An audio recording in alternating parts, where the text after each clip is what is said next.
of the Deputy President of the Republic of Kenya. Among the charges listed in the motion is the gross violation of Article 10, subsection 2A, B and C, Article 27, subsection 4, and Article 129, subsection 2 of the Constitution, and equally Article 147, subsection 1, as read together with Article 131, subsection 2C and D of the Constitution, that His Excellency the Deputy President has persistently made utterances threatening to discriminate, exclude, and unlawfully deny sections of the people of Kenya and the regions of the Republic of Kenya equal opportunities for the public service appointments and the allocation of public resources.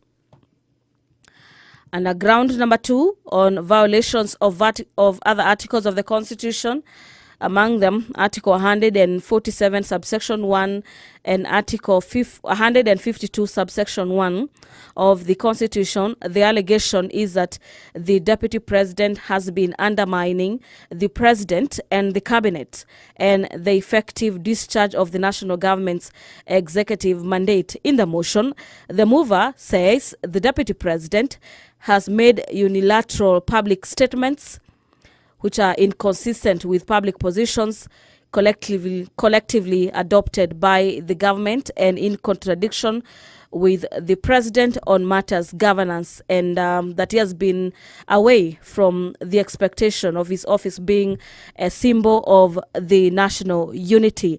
Our dear viewers, the Speaker's procession is already in the chamber this afternoon. The Sergeant at Arms carrying the mace, closely followed by the Speaker of the National Assembly, Honorable Moses Wetangula, are in the chamber ready to ensure that this business goes on seamlessly. My name is Gladys Mungai, and allow me to hand you over for this live broadcast brought to you by KBC in partnership with PBU. Enjoy your viewing and good afternoon.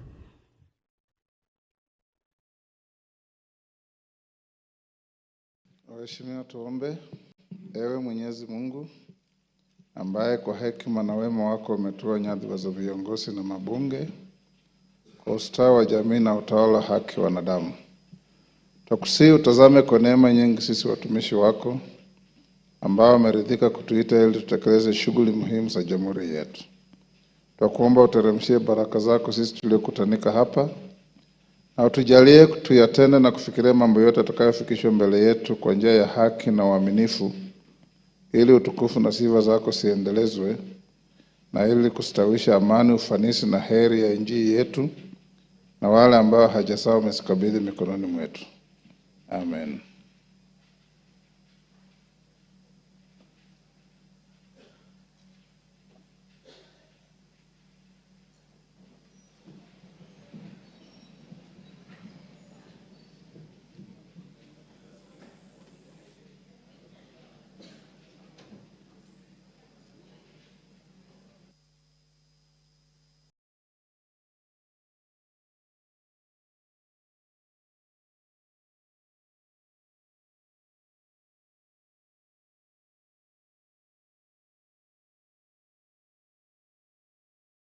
Members, we have quorum. We'll proceed. Clerk.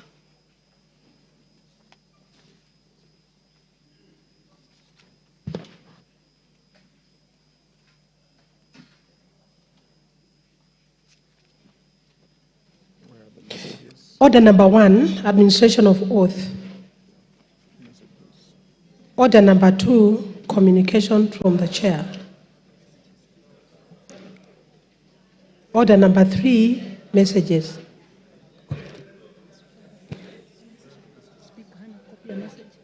Okay. Order number 4, petitions. Order number 5, papers.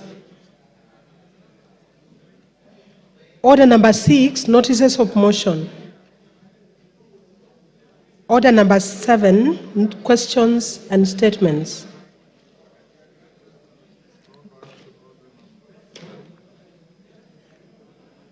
Order number 3, messages.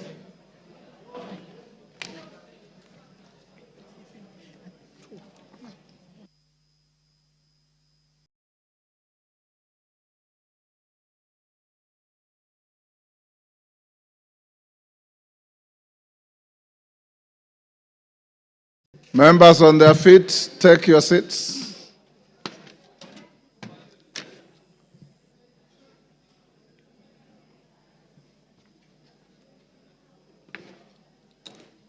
Take your seats.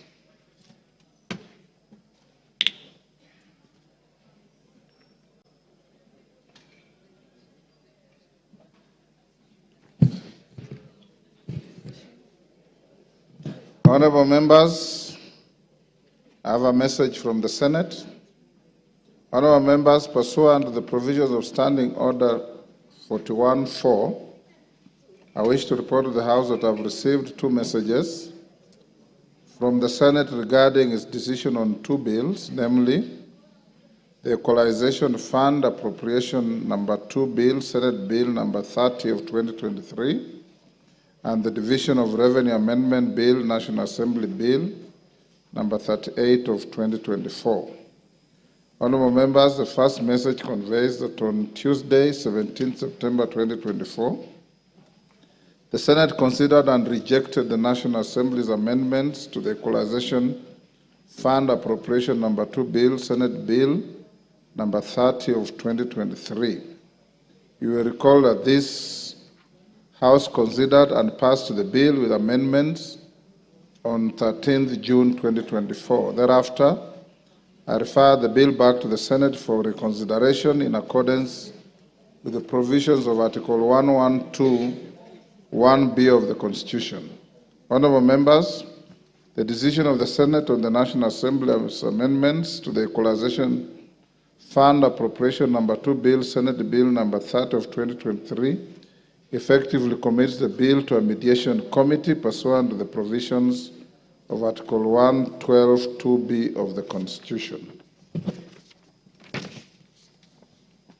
Consequently, the Speaker of the Senate has appointed the following senators to the mediation committee on the bill: Senator Joe Nyutu MP, Senator Mohammed Abbas Sheikh MP, Senator Professor Margaret Kamar EGH MP, Senator Tabitha M. Mutinda MP, Senator Daniel Maanzo MP, Senator Beatrice Ogola MP, and Senator Faki Mohamed Mwinyihaji MP. Honorable members, in order to fully constitute the mediation committee on the bill, the National Assembly is required to appoint 7 members to sit in the committee. I therefore call upon the majority and minority leadership of the House to nominate members to represent the National Assembly in the mediation committee by 7 p.m. today,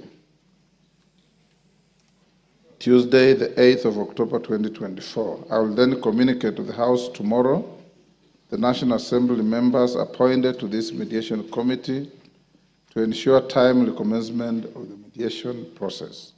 Honorable members, the second message conveys that on Thursday, 3rd October 2024, the Senate considered and passed the Division of Revenue Amendment Bill, National Assembly Bill Number 38 of 2023, with amendments. You'll also recall that on 7th August 2024, this House considered and passed the bill with amendments, following which I refer the bill to the Senate for consideration in accordance with the provisions of Article 110(4) of the Constitution. The Senate has now referred the bill back to the National Assembly for reconsideration. Honorable members, with respect to the Division of Revenue Amendment Bill 2024, I direct the clerk to circulate the Senate amendments to the bill to all members. Thereafter, the amendments will stand referred to the Budget and Appropriations Committee. I urge the committee to expedite consideration of the Senate's amendments and report back to the House on Tuesday, 15th October 2024. Conscious of the House, that the House is scheduled to proceed on a short recess next week, I direct that the matter be prioritized for consideration on the same day. As and to remind members that conclusion of the Division of Revenue Amendment Bill 2024 will pave way for reconsideration of the Counter Allocation of Revenue Bill 2024, which was referred back to the Senate under Article 115 of the Constitution by His Excellency the President following rejection of the Finance Bill 2024. This will facilitate disbursement of the requisite funds to account governments and avoid further stalling of operations of the devolved units. The House is accordingly guided. I thank you. Next. Order number 8, special motion, proposed removal by impeachment of His Excellency Rigathi Gachagua, EGH, Deputy President of the Republic of Kenya.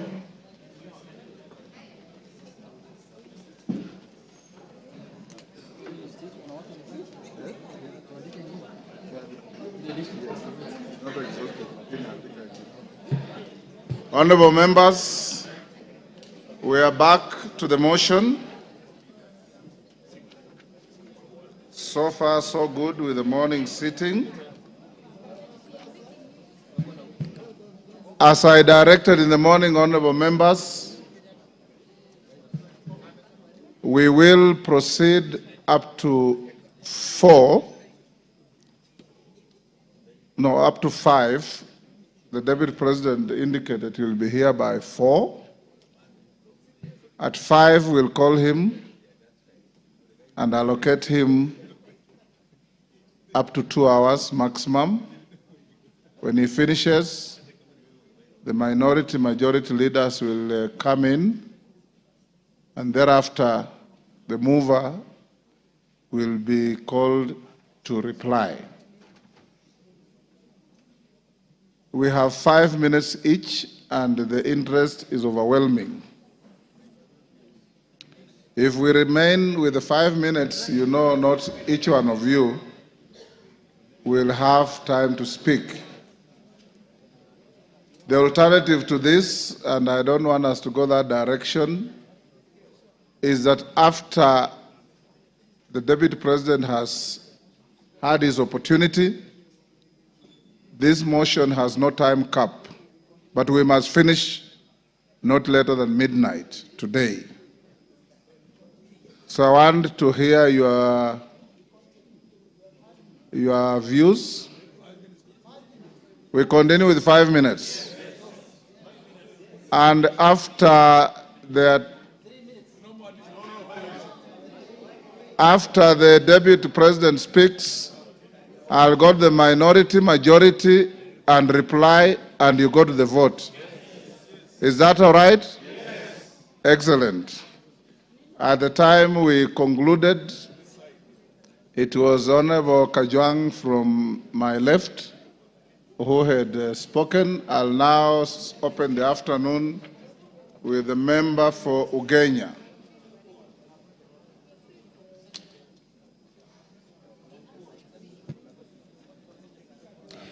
Thank you so much, Mr. Speaker. Mr. Speaker, the Article 132 of the Constitution of Kenya provides that the President will every year give a report to this House on the steps taken to implement Article 10. Mr. Speaker, Article 10 is the soul of the nation.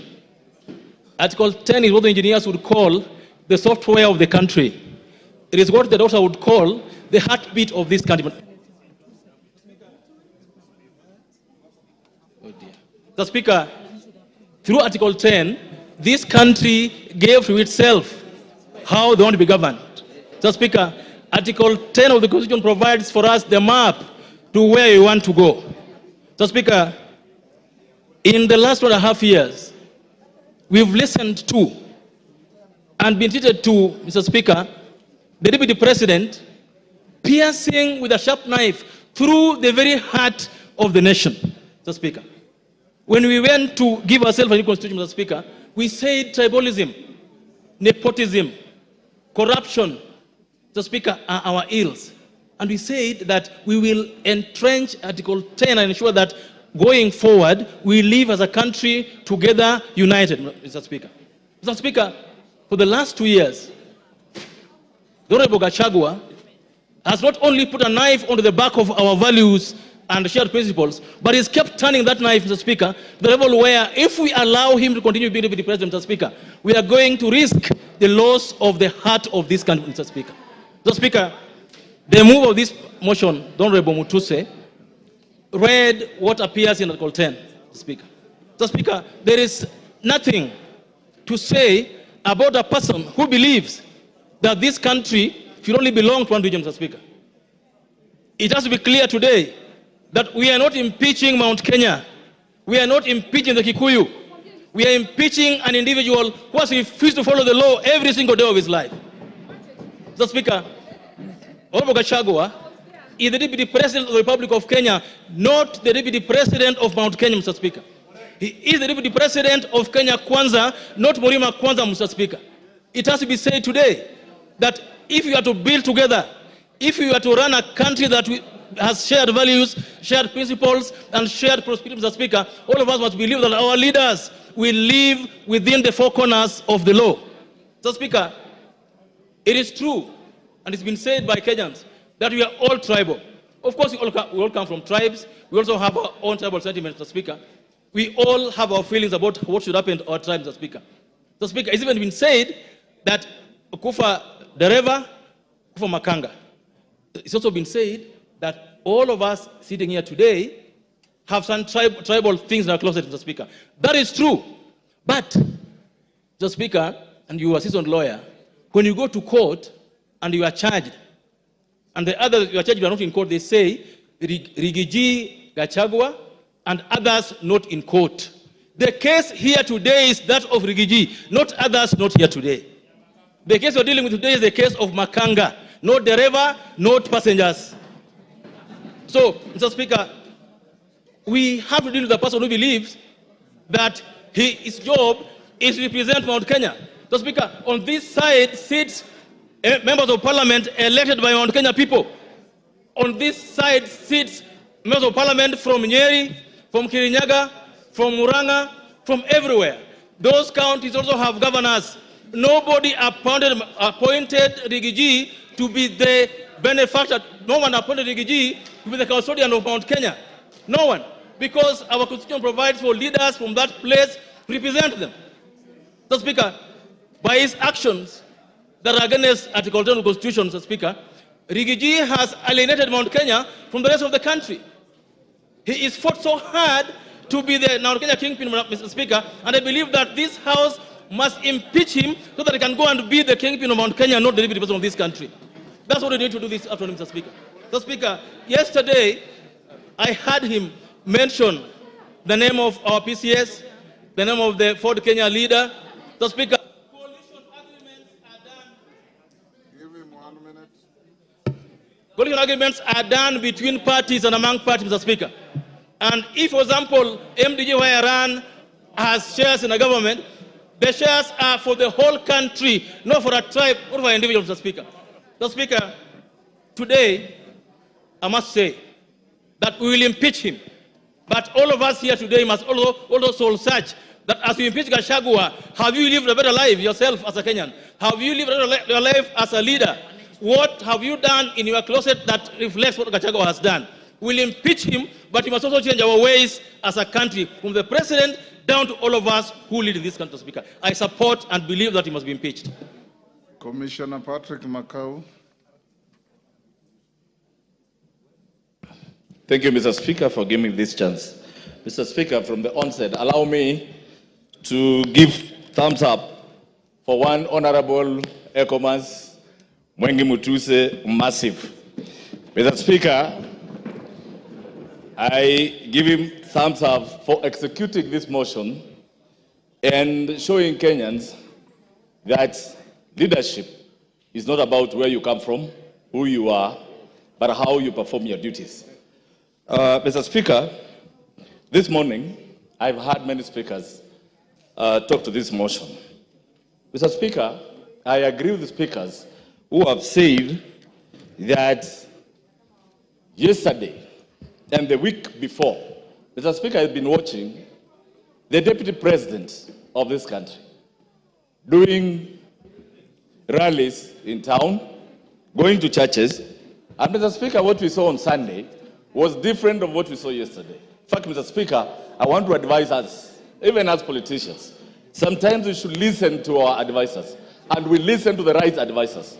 Mr. Speaker, if I were to advise the Deputy President, yesterday interview was his undoing, and he proved to Kenya that yes, all these accusations that are being leveled to him are really true. Mr. Speaker, I want to confirm to this House, one, despite Article 10, the Deputy President, who is supposed to hold the values of this nation, by uniting Kenyans, by fighting against corruption, by fighting against tribalism, is the one who has championed tribalism through and through. Mr. Speaker, I want to tell you, as a member of Parliament, Mavoko, I have spoken the word Kenya many times, more than the Deputy President of this country. All what I've been hearing is Murima, Murima, Murima, Murima, Murima. Mr. Speaker, today, I want to tell Kenyans, I know Parliament has been prosecuted, and many words, we've been called names that we are an unperforming house. But today I stand here as a legislator Mavoko. Mr. Speaker, why am I charging the Deputy President to be a tribalist? Mr. Speaker, at one time, I listened to the Deputy President on national television saying that he reversed a cabinet decision to reverse the demolitions in Mathare. Why did he do that? He said his people were in Mathare and that he could not sit and see his people's houses demolished. Mr. Speaker, it reminded me when the people of Mavoko houses were being demolished. Personally, I went to him, and Mr. Speaker, I thought he could help me. But the words he used to me are unprintable, and I cannot speak them in this house. Mr. Speaker, today I want to tell him, those people that he was addressing, 30% of the houses that were demolished belong to those people of Murima. They belong to Kenyans. Mr. Speaker, I come from a constituency that is cosmopolitan. Today, as I stand here, Mr. Speaker, we have lost lives. We have had people whose properties had to be auctioned because they had gone for loans for those houses to build. Mr. Speaker, as a legislator, I humbled myself and requested and asked the Deputy President to intervene so that those houses, Mr. Speaker, a parcel of 4,000 acres, 325 acres, I requested him to have the 300 acres where the houses were seated, to have those people even pay to Portland. But the names he called me, Mr. Speaker, I cannot call them here. When I hear someone saying there are things which are not personal, Mr. Speaker, I want to tell them, those people elected me to represent them, and their pains are my pains, Mr. Speaker. Today, as I sit here, Mr. Speaker, the same Deputy President came to Machakos, and he said the Kamba votes are very little, they cannot bring in a president. He went ahead and said the Kamba votes, Kitui, Machakos, and Makueni combined are less than 1 million. I want to remind the Deputy President that the Kamba vote is more than 3 million. I want to remind him that Kamba nation produced Gay who took care of Kenyatta in prison. That same Kamba nation produced Munyao Kisoi, who flew the flag of Kenya during Independence Day. That same flag produced Muindi Mbingu, the former freedom fighter, who is my grandfather, Mr. Speaker. I want to remind him that same Kamba nation.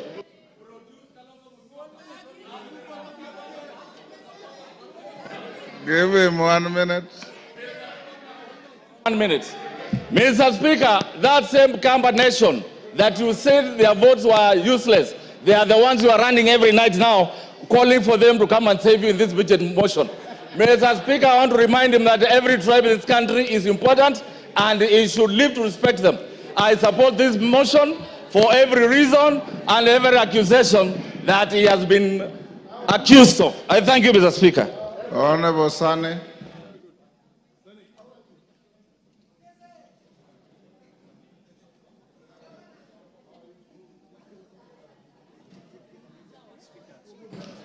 Mr. Speaker, before I want to bring out 3 assertions which are highly distorted, emanating from His Excellency, the Deputy President Gachagua. One, that he is a co-president. In every general election, 6 ballot papers are being issued to voters. And of the 6, One is for the presidency, and all Kenyans have voted His Excellency President William Samoei Ruto. I did not, and no Kenyan voted Gachagua for any position other than being escorting the deputy president to State House. Nobody, the president to State House. He was not elected. So the claim that he had acquired 7.2 million voters is unfounded, unfactual, and is just mere hallucinations, Mr. Speaker. So he's not a co-president, he is just merely an assistant to the president. A second thing, Mr. Speaker, he always talks of being trained in paramilitary exercises or acquired paramilitary training. He is supposed to be a symbol of harmony, a symbol of unity, not to intimidate, not to tell the citizenry that indeed he is military trained.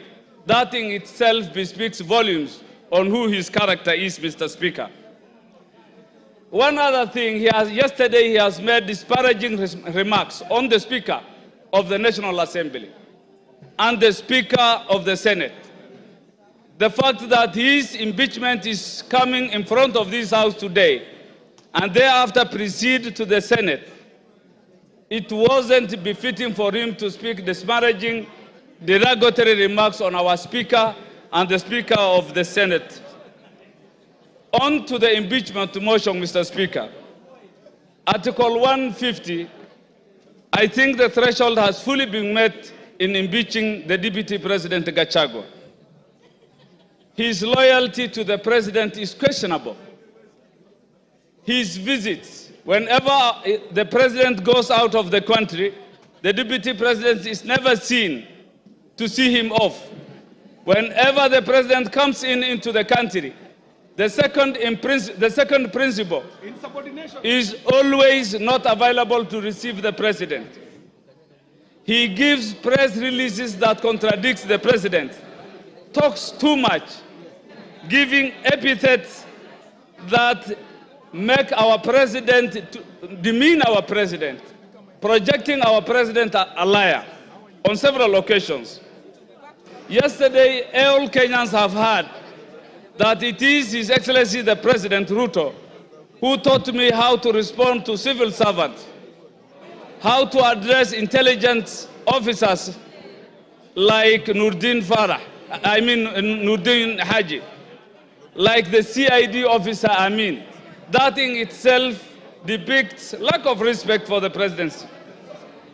Mr. Speaker, it is clear in our Constitution that he is the second in command, as espoused in Article 147.3, as read with 134. This he has failed. He has also shown massive erosion of the position of the executive, not being the assistant and showing the unity so expected of him, Mr. Speaker. Mr. Speaker, the Deputy President severally pronounced himself on matters discriminating Kenyans, that he has gotten his share of cabinet secretaries in his region. Cabinet secretaries belong to all Kenyans, and I think that doesn't befit. He has addressed public servants in public, and in all aspects, he has violated Article 232, which is the same principles that is expected for the executive. Finally, Mr. Speaker, he also talked ill of public participation. The courts have declared themselves that public participation was well done, and yesterday it was clear that he was contemptuous that the public participation done by the National Assembly did not meet the required threshold, and that, I believe, is also being so contemptuous of this House. With those few remarks, I support the impeachment. Thank you. Rafael Wanjala.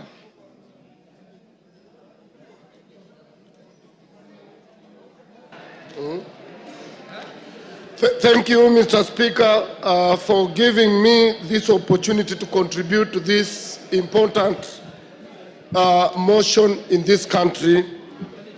Mr. Speaker, this is my second motion since I became Member of Parliament. the second one to discuss impeachment of our deputy president. Mr. Speaker, I'm very disturbed the way our deputy president has been behaving, because the deputy president is principal assistant of the president. But always when the president goes out of the country, the guy recedes back to Murima, and then he starts asking Mr. President so many questions instead of running the country when the president is away. He's never available in Nairobi, except he's only available in his village, trying to ask Mr. President questions, and that, Mr. Speaker, has really annoyed some of us. Mr. Speaker, when there were floods, this deputy president, Mr. Speaker, was assigned by the president that he's supposed to take care of the disaster that was there at that time. The man never moved from his home yard to other areas. He was never in Nyando, he was never in Budalangi, he was nowhere, and all the food he directed to his backyard. Mr. Speaker, I want to be very brief. Yes, Mr. Speaker, this deputy president. Order, Wanjala, there's a point of order. Yes, Muya. Honorable Speaker, is the member in order to say the deputy president has never moved out of his backyard, while it is on record and on public domain that he has been in Kisumu, in Busia, in Mombasa, in all parts of the country? Mr. Speaker, the deputy president will only be seen in those places when he is accompanying the president. But he has never come on his own to see the destruction of floods. Mr. Speaker, these people of EACC did a service to this country. Because for you to be elected, you must go through EACC. Mr. Speaker, this deputy president was a DO. And Mr. Speaker, he was a DO, and as a DO, he was sacked on 30th July 1997 as a DO. And the reason why he was sacked, and I will table this later, that the ESCC did not do its work and it cleared him to be a member of parliament and to be a deputy president, yet he was not supposed to be because of his misconduct. Mr. Speaker, this letter is read as Mr. Geoffrey regarding Gachagua, District Officer 1, Laikipia, through Provincial Commissioner, summarily dismissal. Reference is made to our letter dated 19th May 1989 on your appointment to the position of District Officer. I and your response statements to show cause for gross misconduct, desertion of duty, and reported mismanagement of relief food for Laikipia District. These are thieves. In this regard, we wish to notify you that your employment contract has been terminated forthwith. Consequently, you are required to report to the Rift Valley Provincial Commissioner for handover and clearance. This was signed by Queen Rua. Mr. Speaker, this was a wrong man to be in this office in the first place. This one, for Kenya to grow, Gachagua must go. To stop tribalism, Gachagua must go. For Kenya to unite, Gachagua must go. I tabled the letter and I support the motion. Kagusha. Honorable Speaker, Honorable Speaker, Honorable Kagusha. Honorable Speaker, Honorable Raphael Wanjala has produced a photocopy of a document that we cannot get its authenticity. Honorable Speaker,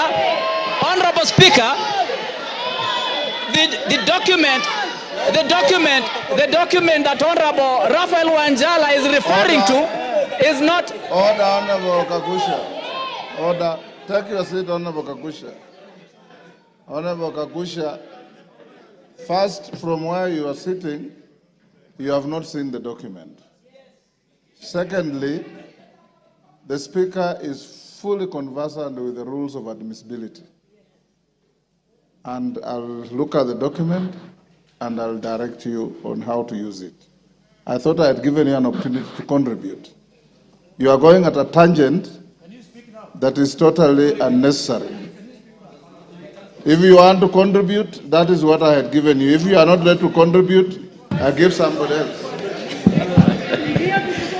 Thank you, Honorable Speaker. I want to stand, and I stand guided. Honorable Speaker, I want to stand to oppose the motion to impeach the Deputy President. Honorable Speaker, the reason why the new constitution brought about the issue of having a deputy president position, which is not an appointed position anymore, but a position that the president and the deputy would be conjoined together at the point of election, is so that the two of them can be able to work together. And that is what the country desired. That is what our people of this Republic of Kenya voted for in 2010 in the new constitution. Honorable Speaker, I want to believe that when we have been able to get the two of them, we should be able as a country, as much as practically possible, ensure that whatever misunderstanding and whatever differences that may appear or may exist between the two of them, yes, Kagombe. We get...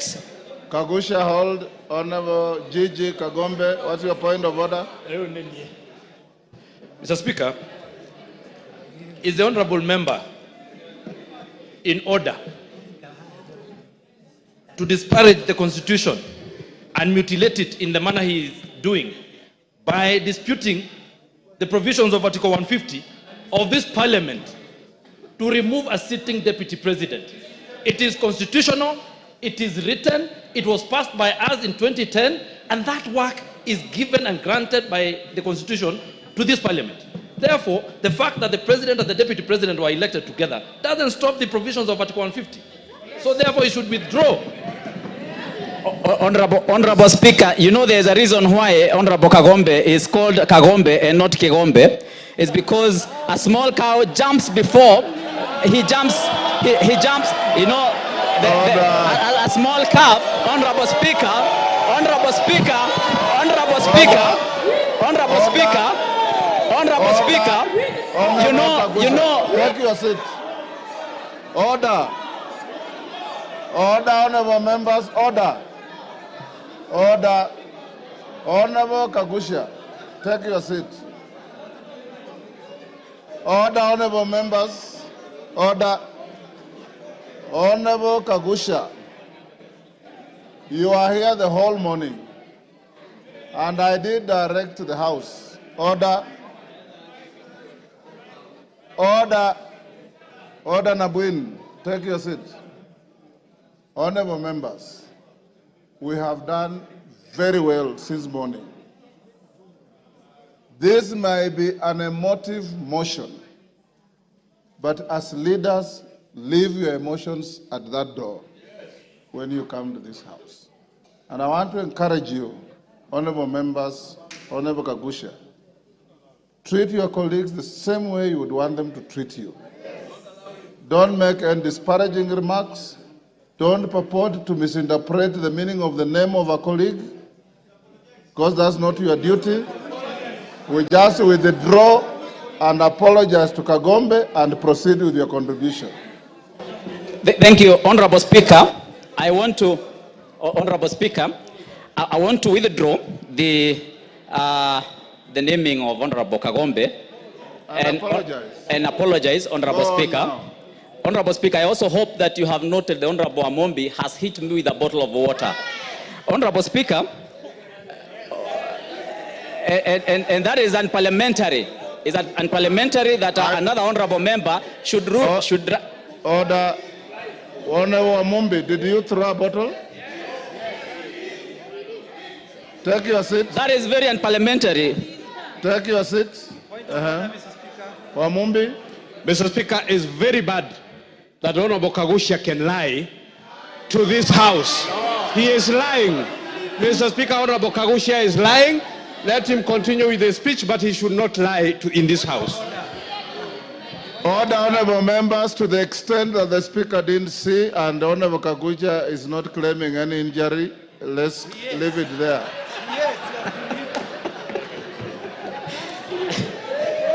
Honorable Speaker,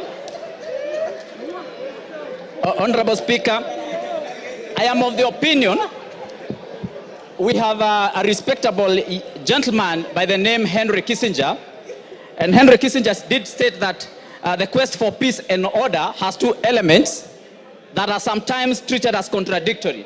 He said that the pursuit of elements of security and the requirements of acts of reconciliation, if you do not and if you cannot achieve both of them, we will not be able to reach either of them.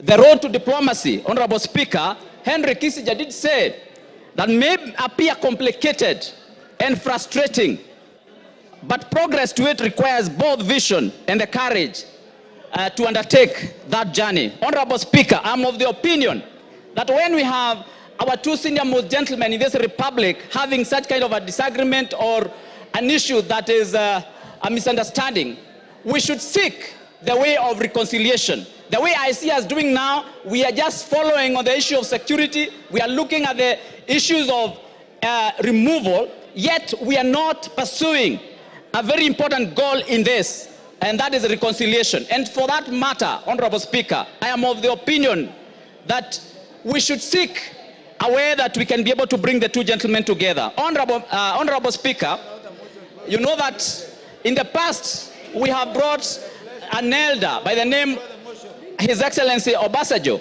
We have brought Senator Kuhn from US. We have even had a gentleman by the name Museveni, His Excellency Museveni, who have in the past mediated when our two senior most leaders in this country have disagreed. And for that reason, Honorable Speaker, I want to remind you that you have even had Kofi Annan in Kenya. I'm of the opinion that we should have gotten away. Hold Kagusha. Yes, Shimba. I want to inform Honorable Kaguchia that by any dictionary that is known in this world, Honorable Speaker, I did not ask for information from Honorable Omar. Just relax. Order. Honorable Speaker, I do not desire to have any information from Honorable your information. Take your seat. Finish up. Thank you, Honorable Speaker. So, Honorable Speaker, I would like to complete my statement. Yeah, finish up. Give him a minute. Finish up. Time is up. Give him a minute.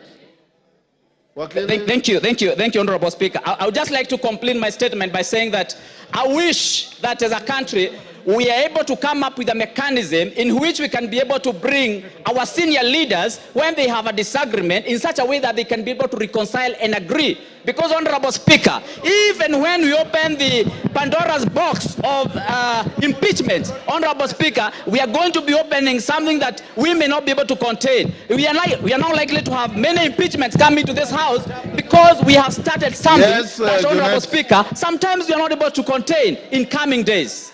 Thank you, Honorable Speaker. He's off the floor, Junet, so you cannot raise. The Speaker, I wanted to clarify that the matter before the House is not a disagreement of anyone. It is a motion that has been tabled by Honorable Mutuse that has 8 counts, 11 grounds. Mr. Speaker, we are discussing a motion that contains 11 grounds. We are not discussing any disagreements of anyone with his wife, with his boss, with his children, with his mother, with his uncle, with his cousin, with his farmer, with his cook. We are not discussing those things, bro. Mama Zamzam. Mheshimiwa Spika, na mimi niweze kuchangia mada ya leo ya kuweza kung'oa mamlakani naibu wa rais. Mheshimiwa Spika, Mheshimiwa Spika, naibu wa rais amekuwa akizunguka Kenya nzima. Na akizungumza, mimi kwanza nilikuwa nauliza Mheshimiwa Spika, naibu wa rais amesahau dawa zake kumeza ama kuna shida Mheshimiwa Spika? Kwa sababu Mheshimiwa Spika, naibu wa rais alikuwa akizunguka kila mahali. Anazungumzia mambo ya ukabila, anazungumza mambo ya shares. Mimi najiuliza, Mombasa County Mheshimiwa Spika, sisi ndio tulikusanya ushuru zaidi tukawa nambari 1 Mheshimiwa Spika. Lakini naibu wa rais akizungumza, anazungumza mambo ya shares, mambo ya mlima, mambo ya nini. Na Mheshimiwa Spika, ukiona naibu wa rais anaweza kumkosoa rais mbele ya wananchi, Mheshimiwa Spika. Mheshimiwa Spika, Honorable Wamchomba, hold Mama Zamzam, hold her time. Yes, Honorable Wamchomba.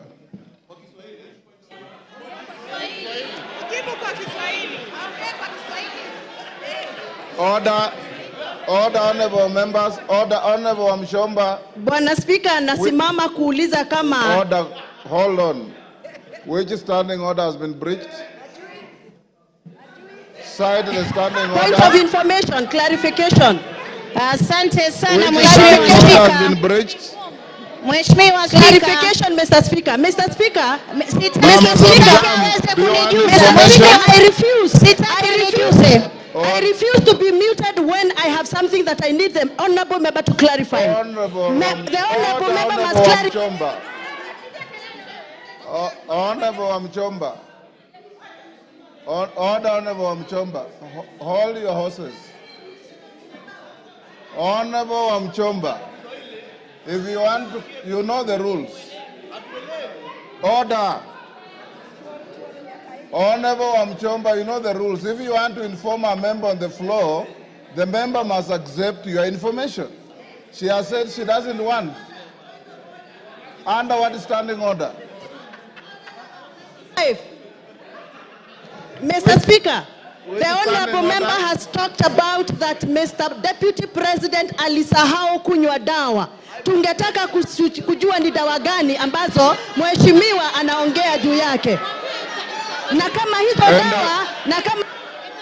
Mama Zamzam, endelea.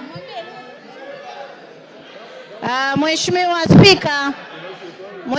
Spika, wajua ndio makosa ya kupatia mabubu kuzungumza. Mheshimiwa Spika, mimi nimesema huenda ikawa, sijasema amesahau, nimesema huenda ikawa, nilifikiria, nilikisia. Lakini Mheshimiwa Spika, kiongozi kama yule ambaye siku zote anajua makabila yote Kenya tunakaa kwa amani, tumeoana, tunaelewana, Mheshimiwa Spika, anataka kuturegesha kwa makabila kama vile tulivyokuwa na mambo ya Kaya Bombo, kama tulivyokuwa na zile baada ya kura za 2007 2008. Mheshimiwa Spika, watu walipoteza maisha yao kwa sababu ya ukabila. Mheshimiwa Spika, mimi nakaa nikishangaa. Deputy President alikuja Mombasa, amesimama juu ya gari anatafuna ndizi na mahindi choma. Mheshimiwa Spika, kwanza alitupa takataka pale, alikuwa juu kama kuna watoto wetu ndio ufagia. Mheshimiwa Spika, Mheshimiwa Spika, pale juu ya gari Deputy President anazungumza akisema kuwa yule gavana atoe pesa za floods, wakati anajua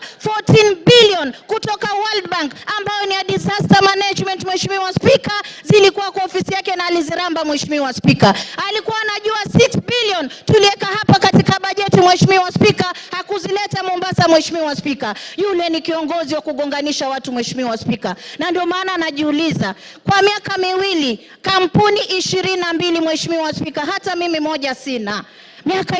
Miaka miwili kampuni 22 na zote zina 5.7 billion ya mtoto, ya mke, ya nani, kisha bado unaenda kuchukua mali ya ndugu yako, unaacha mayatima, unaacha mjane, unamtesa, kisha utatuambia nini katika taifa la Kenya? Mheshimiwa Spika, mimi leo nasema ngatuliwe, nasema kwa kutesa mjane, Gachagua must go. Kwa kukula pesa za mahindi, Gachagua must go. Kwa kutesa ukabila na Kenya, Gachagua must go. Asante sana Mheshimiwa Spika. Ngogoyo.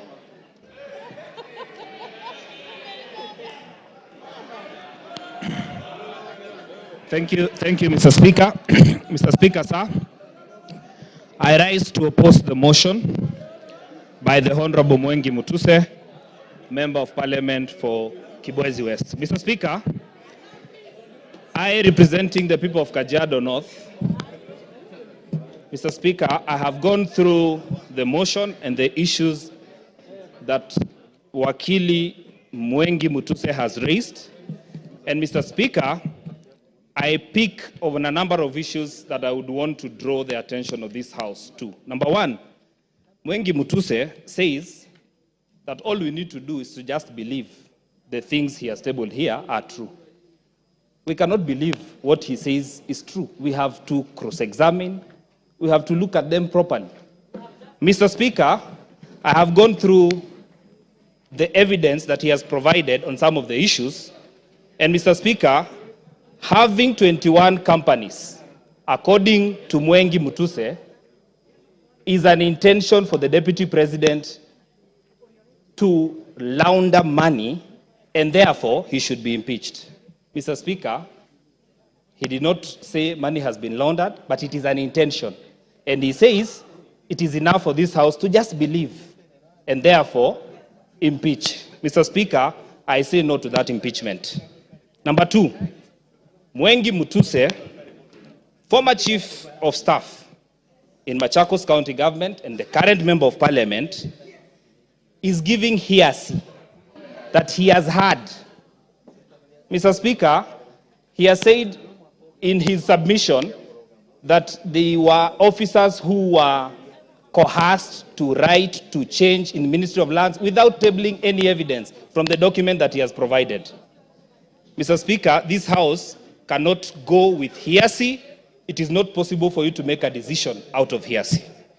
Mr. Speaker, in his accusations, he says that the Deputy President is a Mount Kenya person, makes issues based on Mount Kenya. I am the Member of Parliament for Kajiado North. He has visited my constituency for a development tour. The executive, through the State Department for Education, Mr. Speaker, constructed classes, courtesy of his visit in Enoma Tasiani Girls Secondary School, a school that rescues girls, specifically from asylum. Mr. Speaker, the only girls' school that we have in my constituency, the Great Kajiado North. Mr. Speaker, Mwengi Mutuse did not mention such issues, but he says, according to him, the Deputy President coerced, did 1, 2, 3, and Mr. Speaker, he wants to say that we just need to believe. Mr. Speaker, impeaching the Deputy President of the Republic of Kenya needs more evidence than what he has provided. I find this to be very shallow, and Mr. Speaker, maybe in the words of the Chief Justice, this is hot air, in my opinion, Mr. Speaker. Mr. Speaker, I have found very respectful submission from lawyers in this House, Yes, Mama Zamzam, a majority of what's them. your point of Mheshimiwa, order and point what's of order standing number order? 87, Mheshimiwa Speaker. Mimi nataka nimjuze mbunge mwenzangu kuwa huyu alikuwa... Naomba nisijuzwe, naomba nisijuzwe. Hapana, nimesema... Naomba nisijuzwe. She is on a point of order. Mheshimiwa Speaker, nataka atoe statement of fact, Mheshimiwa Speaker.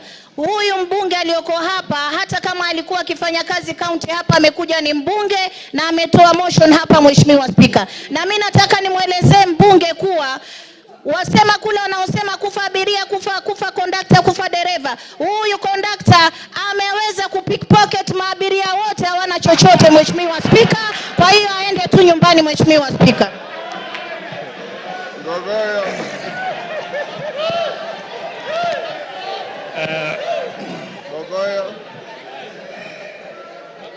Thank you. Thank you, Mr. Speaker. Yes. I choose to stick to content. Your time I is choose up. to stick to matter. Go on. I choose to ignore the honorable member. Mr. Speaker, I therefore want to submit to this House that, Mr. Speaker, when a whole deputy speaker of this assembly goes to a public function in Nandi and says that I will oversee the impeachment of the deputy president, and comes to this House and is expected to vote, do you expect fairness?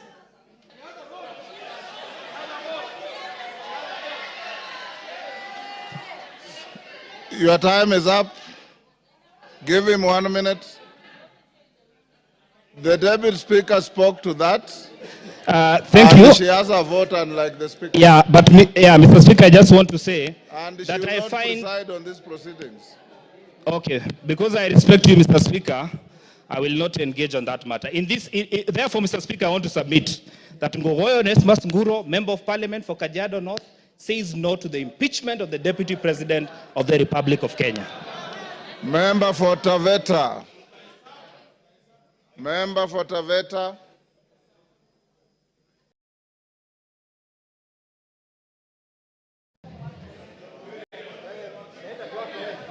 The mic is there. Can I have this one? Is This it one working? is short. There you are. Thank you, Mr. Speaker. For a start, Mr. Speaker, I rise to support the motion by my learned colleague, Honorable Mutuse. Most of the things, Mr. Speaker, have been said, but allow me to say a few things. Number one, allow me to borrow on the then Council of White House during the Clinton administration. He said, impeachment is not a remedy for private wrongs. It's a method for removing someone whose continued presence in office would cause danger to the nation. Mr. Speaker, my position is the continued stay in office of the Deputy President Rigathi Gachagua is a threat to the nation of Kenya. I continue by saying this, Mr. Speaker. Between 1963, when we got independence, we had a vice president in the name of Jaramogi Odinga. He never said, do not touch Luo Nyanza. During the President Moi's regime, we had George Saitoti. We had Musalia Mudavadi. He never said, do not touch Luya Nation. During the time of Stephen Kalonzo Musyoka, he never said, do not touch Ukambani. But we have a deputy president, Mr. Speaker, who is obsessed with a certain region in this country. Mr. Speaker, secondly, Mr. Speaker, much has been said by my learned colleagues in this house. But I want to borrow something, Mr. Speaker. Article 145 of the Constitution provides for reasons for impeachment of a deputy president and the president. The case of this during Sonko's impeachment, the Supreme Court laid certain guidelines and said that the question as to whether or not there is a violation of a constitution should be guided by certain principles. Number one, whether there is interference with the constitutional functions of the legislature and the judiciary. My submissions is that the utterances of the deputy president in relation to his cases in court is interference with the constitutional functions of the legislature and the judiciary. Another ground that has been given in determination as to whether or not there is a violation of the constitution is whether there is an abuse of the code of conduct. Mr. Speaker, my argument is the constant pronunciation by the deputy president that divides the country in terms of regions and tribe is an abuse of code of conduct and is a ground for impeachment. Another criteria given is the disregard and breach of fundamental rights of the Constitution. Mr. Speaker, I want to say this. In Taveta, where I come from, there are two minority tribes. There is the Taveta tribe and there is the Pare tribe, with the minority tribes in Kenya. Article 56 of the Constitution says that the state should do everything within its means to ensure that marginalized tribes in Kenya are protected. Mr. Speaker, the pronouncement of the deputy president about a certain region without considering the Tavetas of Taveta or the Pares of Taveta is a violation of fundamental rights and freedom as guaranteed by Article 56 and is a ground for impeachment. Very lastly, Mr. Speaker, I want to say this. Even in Taveta, there are Kikuyus. So if we constantly obsessed of Mount Kenya, who will speak for the Kikuyus who live in Tavetas? And that is why I'm saying, Mr. Speaker, because of the obsession of Mount Kenya, because of obsession of a certain region, Rigathi Gachagua must go.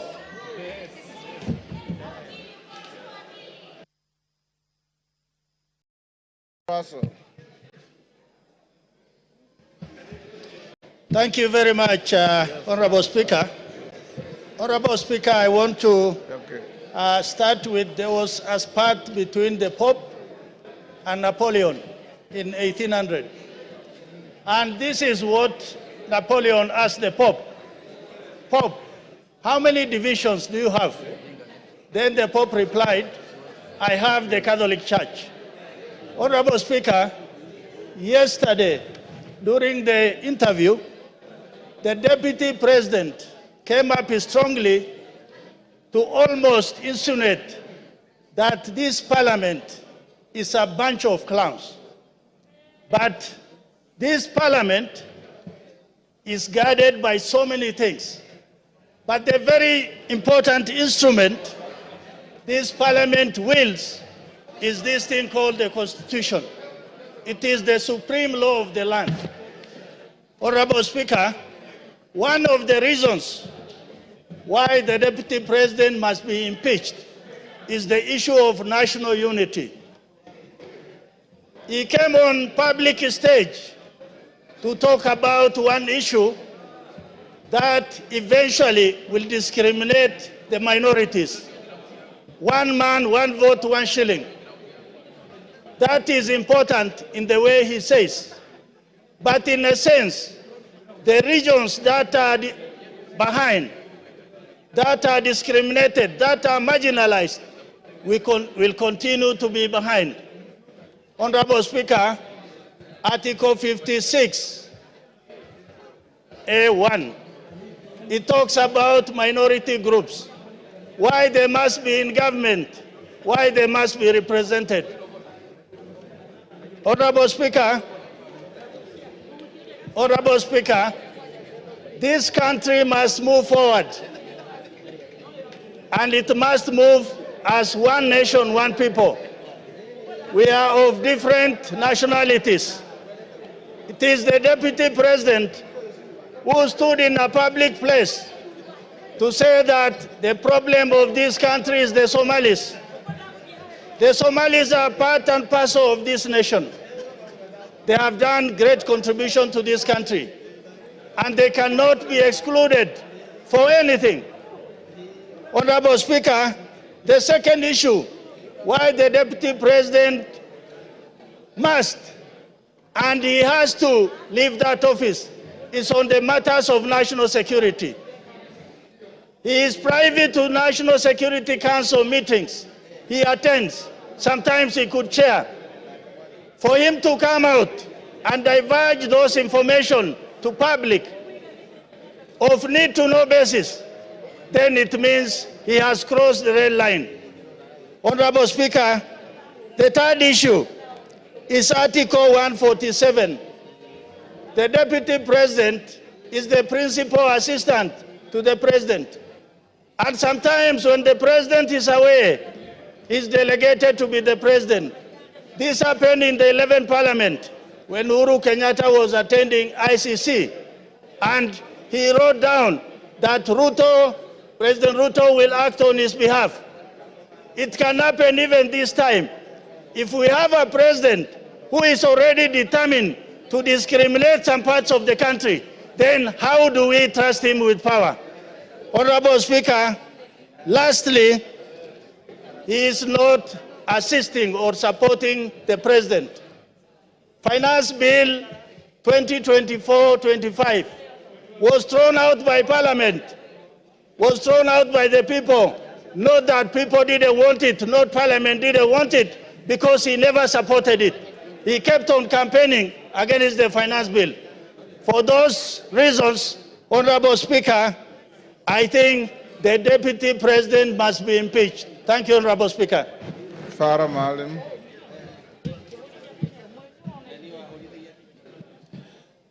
Mr. Speaker,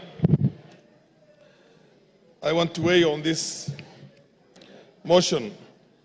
Mr. Speaker, we are not trying to reinvent the wheel again. We have had Deputy President, before that we have had Vice Presidents. One, Andrei Gromyko of Russia, was one time asked why he has remained as the Deputy President for so long. And somebody else said, to be a Deputy President, you have to have the capacity to sit on a block of ice with your pants down and make a green. A Deputy President is no more than a personal assistant to the President. And that's how it's provided for in all constitutions, all over. I haven't seen one in which certain executive authority is given to the Deputy President. In the US, if you remember very well, when John F. Kennedy was the President, there was a brother of John F. Kennedy who was Attorney General, who was called Bobby Kennedy. Bobby Kennedy literally did not think Lyndon B. Johnson was anything. But Lyndon B. Johnson kept tight, watched his cool, and later on he became the president of the US. In our own country, Mr. Speaker, can you protect me from our friends? In our own country here, I know many of you are not my age, you're younger than me, but a good number of you are also either my age or slightly older. When Moi was the vice president, which is the number 2, he was so humiliated, so much so that an SSP called Mungai slapped him in the State House in Nakuru when he was going to go and see his boss, who was the president. He did not complain publicly, he did not complain privately, he just went about his business. If you remember very well, when Kibaki was the deputy vice president of this country, which is number 2, he was dropped from being the number 2 and appointed a minister for health in the Moi government. He went to the president, thanked him for giving him the opportunity to be his vice for 11 years. Mr. Speaker, can you protect the House? It's too much sound. Let's go on. He thanked him for giving him an opportunity to serve as his assistant or as the vice president for 11 years and took up his job as the minister for health with a gusto and did a fantastic job as one of the best health ministers we've had in this country. Mr. Speaker, many people have been deputy presidents or vice presidents or number 2 in the executive here. I am glad I have been vindicated because about a year ago, I had said that Rigathi Gachagua is the worst number 2 in the history of this country. And I'm sure now I'm being vindicated. Order. Order, members. Order, member. Is that Masara? Yes. Maintain your silence. Carry on. I said exactly 1 year ago, Rigathi Gachagua is the worst number 2 in the history of this country, whether a vice president or a deputy president. I'm glad I'm vindicated today. I remember when we had almost a collapse of the state and the nation in 2008, and we had the national accord on the floor of this House, and you were also a member of parliament. Raila Odinga was made the prime minister of this country. There was Raila Odinga, and there was also Kalonzo Musyoka, who was the vice president. Technically, in law, Raila was supposed to share 50-50 power with President Kibaki, but he was happy to say that he will support the president. And he supported the president until the term was over. I mean, that is what it's supposed to be. Here is somebody who literally, when this country is on the brink of certain serious problems, goes to Mombasa, and many of us believe that he was part of the so-called whatever, the riots that were there and the goons that attacked parliament. And then he creates a parallel press conference in Mombasa in which he castigates the policies of his own boss. His own boss, including castigating people whose authority is driven by the appointment by the president and passed by this parliament, passed by this house. Mr. Speaker, this man is bad for this country. There is need, this man is a heartbeat away from the president. God forbid, if anything were to happen to our president, he is the president. He is a danger. There will be no Kenya. 1 minute. If Gachagua has anything to do with, as far as I'm concerned, he did not even give me the benefit of saying that let's be careful with the Somalis, we don't like Somalis. He called us warrior. You know what I mean? He didn't give me even the respect or the courtesy. I could not say Mau Mau. I would say Kikuyus if I want to talk about Kikuyus, or look for any derogatory name. I will not look for that. He didn't give us even that respect of saying the Somalis of Kenya. He said warrior. They do not have any role. They are not shareholders in this government. And you know what? I come from a region, Wajir alone, Wajir County alone is bigger than Central Province, Mountain Region, Western Province, and Nyanza put together. In Nyanza, and you have not gone to Garissa, you have not gone to Mandera, you have not gone to Marsabit where we share with our Cushitic brothers, you have not gone to Cielo. He's talking about half the country, and he thinks we are from Somalia. Time is up. Your time is up. Yes, Dr. Kogo. Thank you so much, Honorable Speaker. Thank you, my brother, for allowing me to pass on this information. Apart from what you have said, Mheshimiwa, the Deputy President of the Republic of Kenya is on record for insulting women as malaias. And I want to go on record. He said that the one and only beautiful Honorable Jematia is a malaya. And somebody can negate that, and I have to say it. I thank you so much, Honorable Speaker. Yes, your time is up. Give him 1 minute. Okay, yeah, 1 minute. Mr. Speaker, Speaker. Yes. This country belongs to us all. This country belongs to all of us. If you try to marginalize me, and tomorrow I take up arms and decide to fight that, do you think there will be a Kenya? Do you think 100,000 Somalis taking arms, there will be Kenya? Or 50,000 Turkanas? Or Sabaots? Or Pokots? This man is playing with this country. We shall not have stability, Mr. Speaker. We must have a country in which we all feel that we are loved and we are equals. Equals. Mr. Speaker, I support this motion of impeaching Gachagua. Let's do it the fastest possible, and we should never have somebody like him in future in any position of leadership. Mr. Speaker, we are all equals in this country. There's nobody who's more equal. We fought for independence. All of us fought for independence, although some will want to try and hide the... Your time is up. Member for Turkana at the back. That is who? Emade.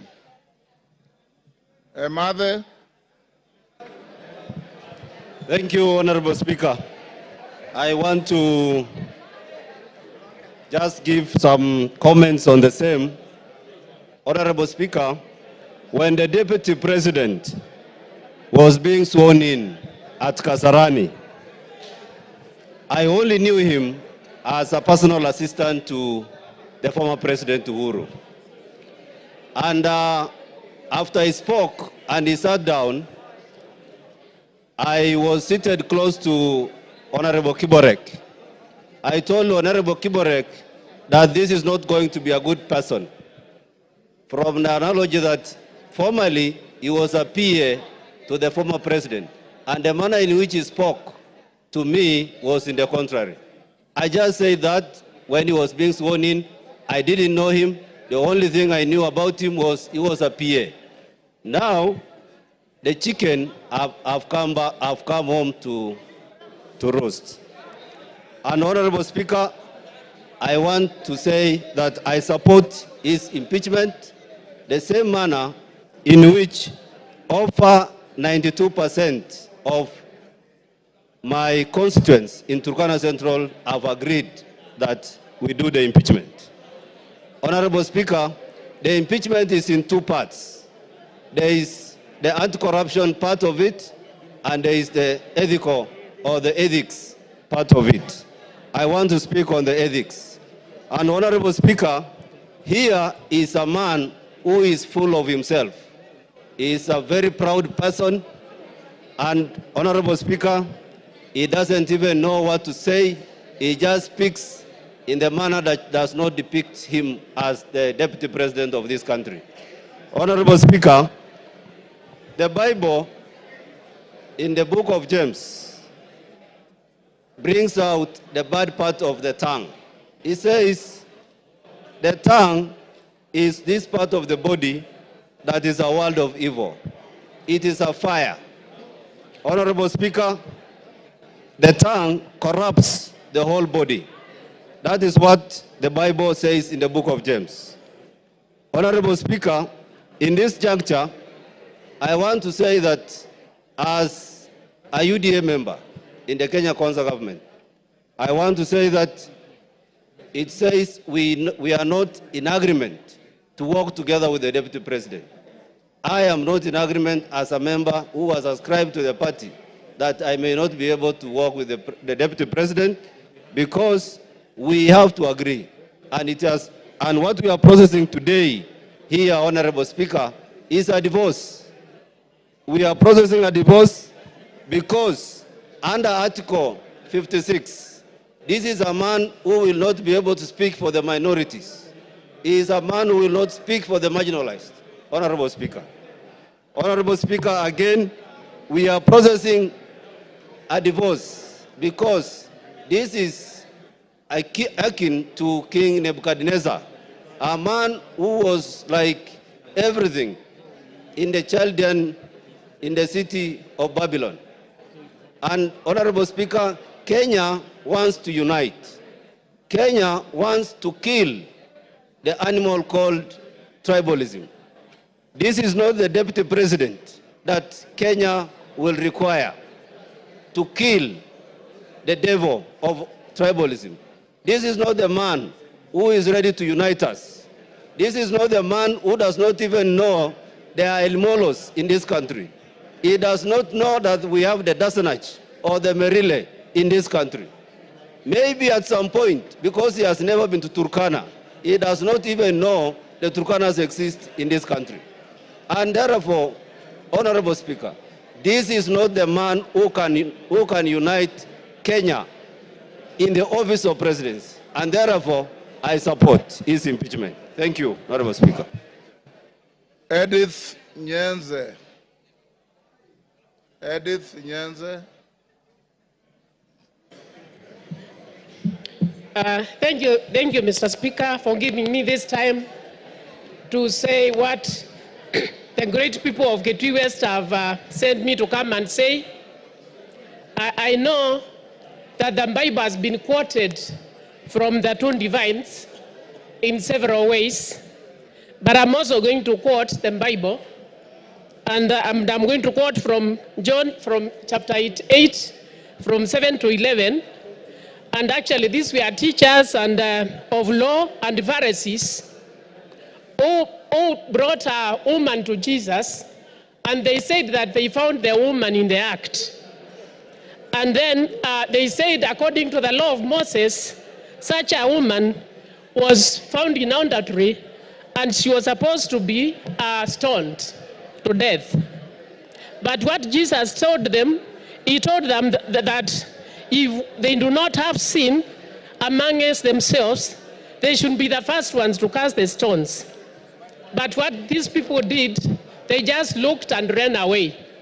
So, Mr. Speaker, I'm saying this scripture actually highlights the importance of forgiveness and mercy, and challenges the self-righteousness and hypocrisy. Actually, what I want to say is that there is also reconciliation. Reconciliation should be given room. Dialogue should be given room. If there was dialogue with a former prime minister, there was handshake with a former prime minister, why not give dialogue to even the deputy president? So give dialogue, give reconciliation for the peace of this country. What the people of Kitui West told me is that they have more pressing issues. They have more pressing issues than this impeachment. And therefore they told me to say no to this impeachment, that they should be sorting their problems first before we even come to this impeachment. We have only 3 years to go before the end of the term. So why breach the peace? So whoever is righteous, let them be the first ones to cast the stone. Thank you. Honorable Kororia. Honorable Kororia. Eh? I will give you. Kororia. Thank you very much, Honorable Speaker. And I stand to support this special motion. The motion that regarding Gachagua, the Deputy President of the Republic of Kenya, should go home.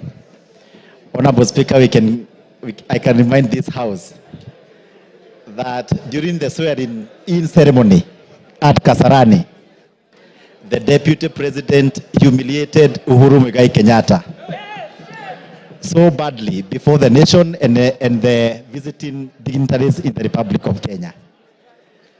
That was not enough, Honorable Speaker.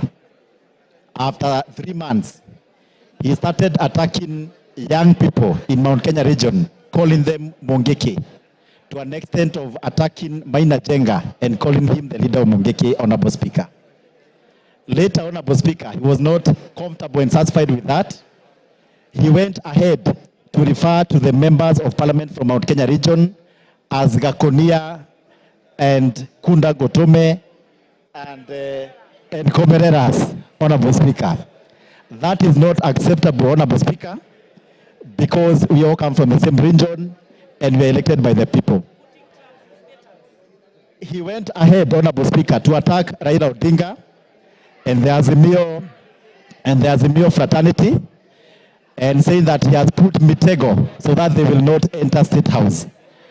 And he was supposed to put Mitegos so that they don't enter Karen residence because he's not a president. Honorable Speaker, I want to say that we do not have two centers of power in the Republic of Kenya. We only have one president, and the sentiments of Rigathi Gachagua that they were elected together with President William Ruto is a lie. The person who was elected is the president. Gachagua was just a running mate, and there were no votes for a running mate, Honorable Speaker. Finally, yesterday during a press briefing, Rigathi Gachagua referred to this Honorable House as a theater of the absurd. And he's coming to this same house today. I don't know whether you are going to compel him to substantiate if he's coming to a theater or Parliament of Kenya. With that, Honorable Speaker, I'm saying Gachagua must go. Karoli Omondi. Thank you very much, Right Honorable Speaker. I rise to support this special motion of impeachment against the Deputy President of the Republic of Kenya. Mr. Speaker, when the wheels of fortune have enabled someone to rise to high eminence, such as the office of Deputy President, so much is expected of them. Unfortunately, from my own personal interaction with the Deputy President, and shortly I will give some examples, I feel he has fallen short of the expectations of that high office. I first came across Mr. Rigathi Gachagua in the late 80s when we were at the university. And as a matter of fact, he was ahead of us, and I think he was heading one of the district student organizations. He had cleared university, but he had not exited. In other words, he had become a pirate. That was the terminology we used then. He was residing in some place called State House residence. And what I used to hear about him was not very impressive. But nonetheless, on October 7th, 2023, which was exactly 1 year ago, in some place called Murngia, Alego, at the homestead of the late General Francis Omondi Ogola, together with Mheshimiwa Elisha here, Mheshimiwa Nyamita, Honorable Jalango, I've seen him somewhere, and His Excellency the President, we did meet with the Deputy President. And it was about 6:45. He received us warmly, but we were guests of General Ogola. And as you'd expect, a man of his status, you expected some decorum, temperance, prudence, good behavior. But unfortunately, some of these attributes were not present in his conduct. The Deputy President on that occasion did stand up and tell the President to our face that he had come down to get him from the Nyanza tour that we were undertaking, and that he had no business staying for too long in Nyanza. I looked at him and I wondered what was the problem with his compos mentis. In other words, was he of sound mind? And then I asked myself, we were the guests of the late General, why would he want us to exit the homestead of General Ogola? And it bothered me very much, because clearly that was what you and I, as lawyers, we call animus nocendi, intention to harm. Why would he insist that the President has no business being in Nyanza? He said it to our face 3 times, interrupting General Ogola when we were being briefed about the attack that had just been conducted by Hamas on Israel. That was my first time to interact with him very closely. The second time was on April 30th, 2024. No, 28th April 2024, this year, when we had floods in Suba and several people died. I did communicate with him by way of text. I sent him pictures, including that of a gentleman who had lost 3 children. And I asked him to avail to me the state resources that I could use to alleviate the pain and loss of my people. He did not respond. He did not call back. He did not show any interest. On 30th April 2024, I did contact Honorable Kagusha, who was sitting next to him at a rally in Nyeri. And I saw Honorable Kagusha whispering to him my message. And they texted me back that the Deputy President would come back to me. He never did. On 6th of May 2024, I again reached out to him in his capacity as the coordinator of relief. He did not respond. I support this motion, and I want to say this. What I found with Honorable Gachagua is lack of education. Obama says, education is not a name of any degree or certificate that can be shown to others as proof. Education is the name of our attitude, actions, language, and behavior with others in real life. I'm on behalf of people of Suba South, I am supporting this motion, and I want to inform the House, our role today as a grand jury is not to establish beyond reasonable doubt any of these charges. Our role is very simple. Our role is to say we have found triable issues, frame the charges, leave that trial to the Senate. And once we do that, we shall have discharged our duty. Mr. Speaker, I fully support. Thank you. Your time is up. Kanjori.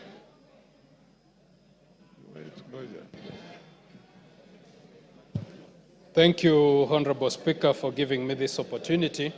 And Honorable Speaker, let me also add my voice to this very important motion. And let me start by saying I support the motion to impeach the Deputy President. Honorable Speaker, it should be understood that this is a motion that this House is making an attempt to save this country from a bad, divisive leader. Honorable Speaker, and allow me to thank the mover of this motion, Honorable Mutuse, for the courage that he has shown, and the 291 members who have signed this motion. Honorable Speaker, I say the courage because, Honorable Speaker, for a very long time, Kenyans have been watching helplessly, including the President of this country. They've been watching helplessly the Deputy President moving around this country, dividing this country into shares and dividing this country in tribal lines. Honorable Speaker, let me say my reasons for supporting this motion. First reason, Honorable Speaker, in 2022, the country suffered a very bad drought. And the government responded by giving relief to the pastoral communities whose families, most families were left without able to feed their families. Honorable Speaker, the Deputy President took most of that relief food to areas that were not affected by drought. Honorable Speaker, Kenyans should understand that this is not a motion or an impeachment against a tribe. It is a motion to impeach an individual who has shown, to use the majority leader's word, a black man with a black hat. This is a man who has shown that he does not care about the country, but his interest is in a small region. But it is actually interest that is driven by self-interest. It is not that he loves that region. We have seen that what he has amassed wealth for himself and not for the region. So, Honorable Speaker, I support. Thank you. Wamshomba.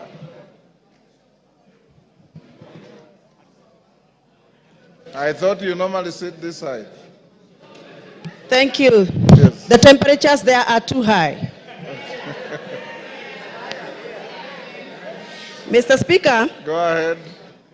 I rise to defend the Deputy President, Rigathi Gachagua, against what I am calling mob justice, a process that has not given him the right of reply, a process that has gone on, presented some fact charts to the villages, and disseminated information to the members of public without giving him the opportunity to defend himself. Hold your horses, Wamchomba.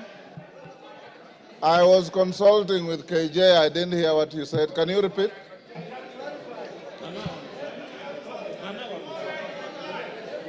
Can you repeat what you said? I can't hear you, Mr. Speaker. Repeat what you said. I didn't hear. I was consulting with Honorable Member for Dagoretti. I have said I rise to defend the Deputy President, the Honorable Rigathi Gachagua, against a process that I feel, personally as my opinion, it is mob justice against the Deputy President, because he has not been given the right of reply before we went for public participation. That is what I've said. Honorable Wamchomba. According to the standing order here. Honorable Wamchomba, that is neither factual nor legal, because the Deputy President is appearing before this House at 5. So be factual. Mr. Speaker, yes. Please allow me to execute my point, then you can guide.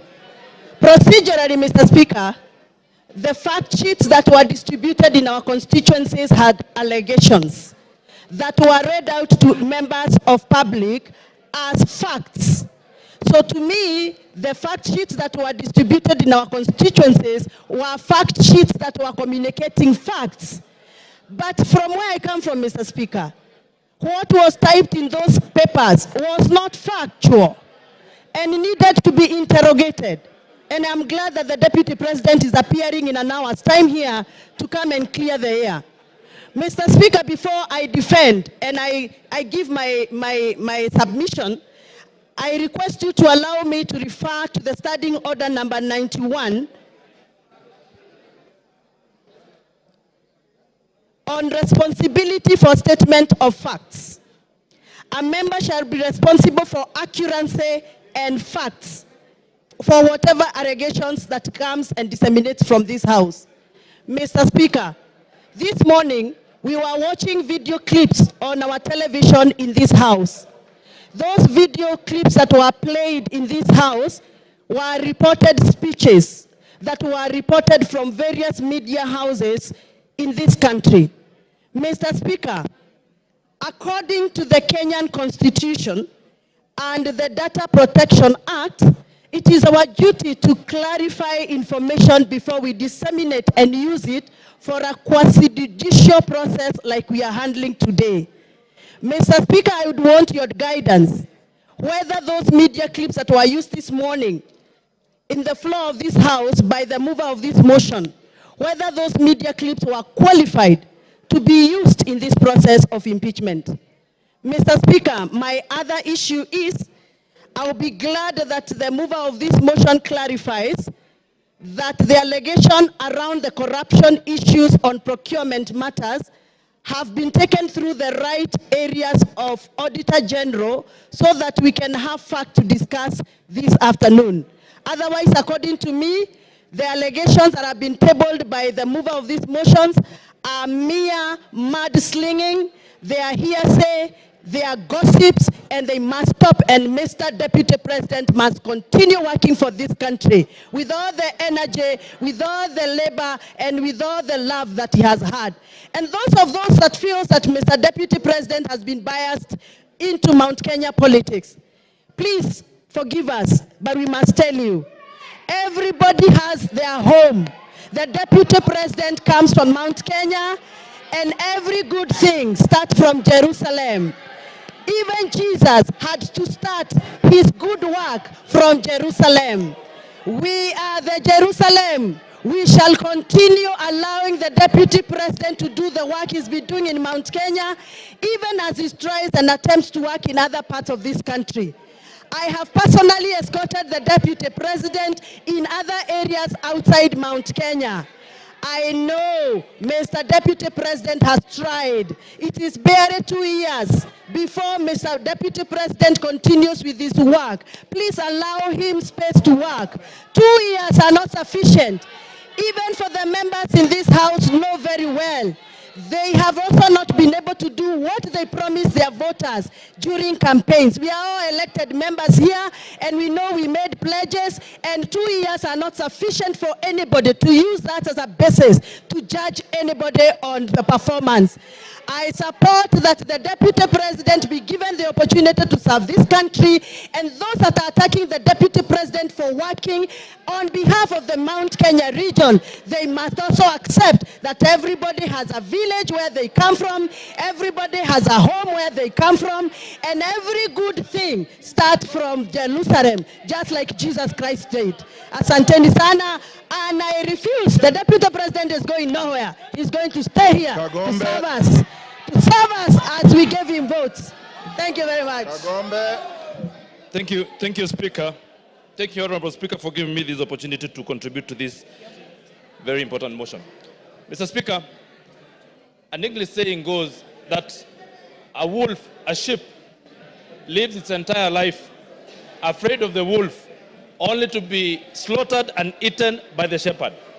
To the people of Mount Kenya, you know we are farmers.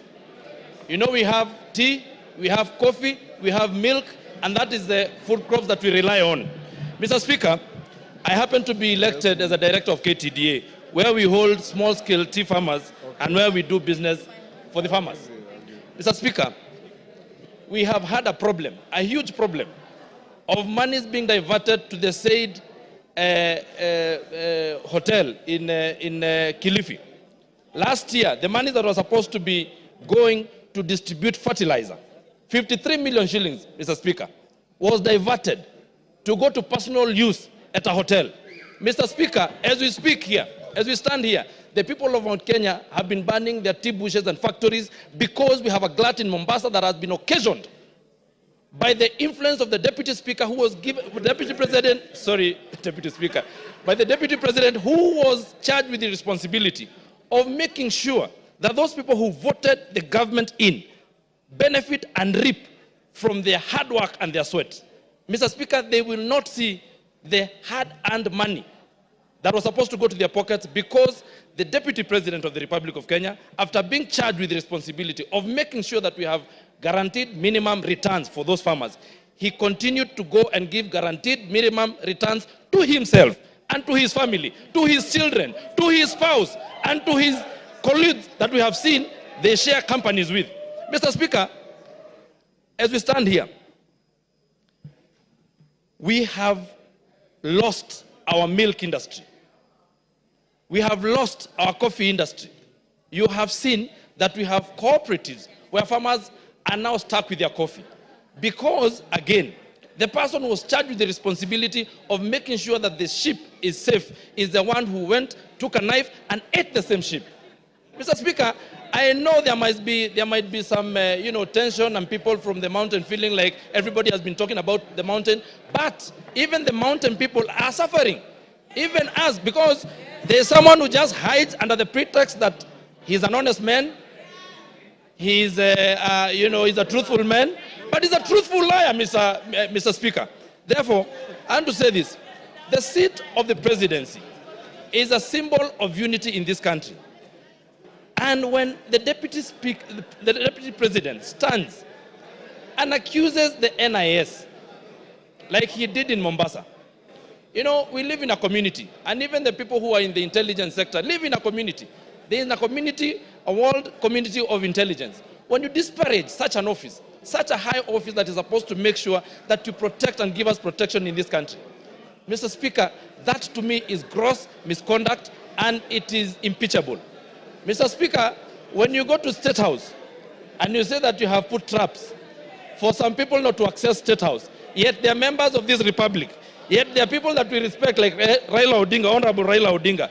Mr. Speaker, we say that we cannot continue like that because we had lived a very good life before this campaign started, from 2022, when people said that we are going to vote not anymore along the tribal lines. But we have seen that we have someone who has been given position of power and he has decided to use it for his own personal aggrandizement. Mr. Speaker, the people who are watching the interview yesterday, they sat and asked, how is it that the people who are of age and people who've been doing business have not been able to access 600 million shillings in a bank? How many business people here have accessed 600 million shillings, and what is their collateral? Mr. Speaker, you have had the deputy president lying in front of the television, saying that he has gotten this wealth from his brother, yet we know his brother has his heirs who are his sons and his widow, and those people are crying in Nyeri.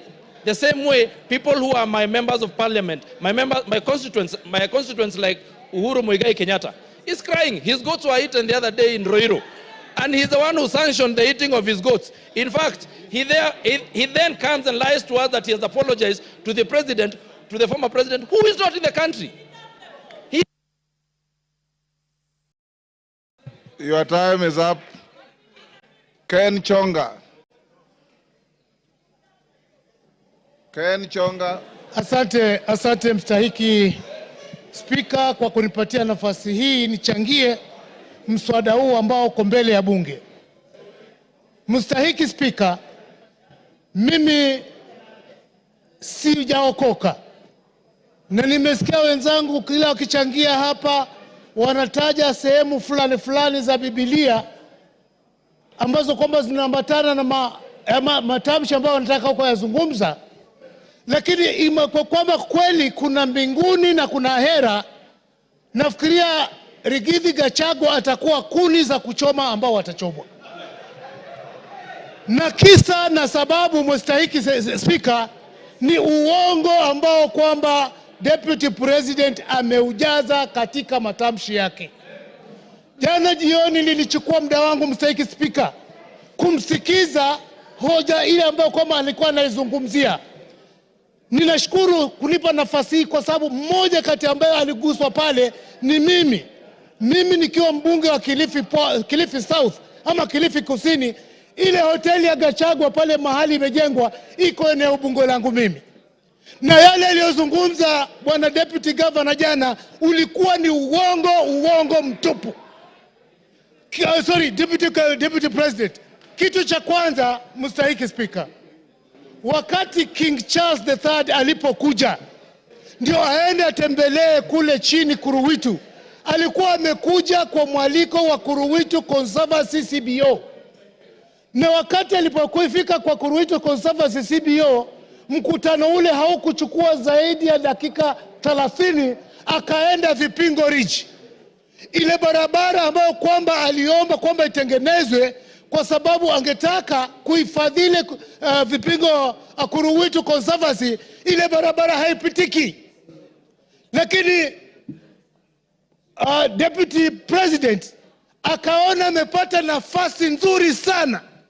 Ile barabara baada ya kwamba iende kwa Kuruwitu Conservancy, akachukua ile barabara akaijenga, akiipeleka kwake hotelini, imeshia pale kwa hoteli yake. Na ninaongea kwa sababu mimi pia nimejenga hapo. Bwana Deputy President alisema kwamba watu waliomba hiyo barabara ijengwe, kulikuwa na public participation. Ni kweli kabisa tuliomba ya kwamba barabara ile ijengwe, lakini hii kwamba ni uhusiano wake yeye na wenyeji wa Kuruwitu, kwamba ni uhusiano ambao ni mzuri, wanaelewana, na kwamba hata mbunge eneo hilo anajua. Mimi nasema ashindwe katika jina la Yesu. Siyajui hayo. Sikuhusishwa kuhusu barabara ambayo alimepeleka kwa hoteli yake. Tatu, bwana Spika, Mheshimiwa Spika, Deputy President alisema ya kwamba barabara ile inafaidi watu wengi sana ambao kwamba wanaishi maeneo yale.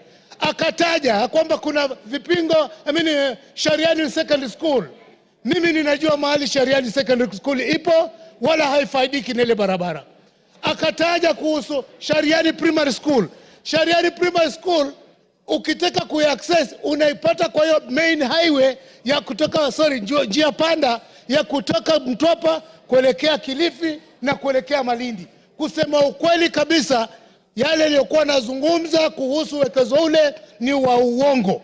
3, ile nyumba ambayo kwamba ilikuwa ni ndugu yake, sisi tulijua toka ilipokuwa zamani, na ukweli kama utafatwa itabainika wazi ya kwamba bwana deputy president aidha awe alinunua kutoka kwa ndugu yake ama awe amemuibia ndugu yake. Ni jambo la kuhuzunisha, ni jambo la kuhuzunisha. Akisema ya kwamba mali ile yote ambayo iliachwa, yeye ameachiwa percentage fulani kubwa kushinda wale watoto. Kama ukweli si uongo, basi si anasherehekea kifo cha ndugu yake. Ni nani mwenye akili zake timamu ataacha urithi au peane kwa ndugu yake, asahau watoto wake, asahau bibi zake, asahau binamu zake, hali yeye anasema kwamba yeye ni mtu uko na mali? Mimi sijawahi kumuunga mkono kwa lolote, na ninajua nyumba hii iko na hisia tofauti kulingana na masuala ya deputy president. Wakati nilipeleka public participation Kilifi South, 95%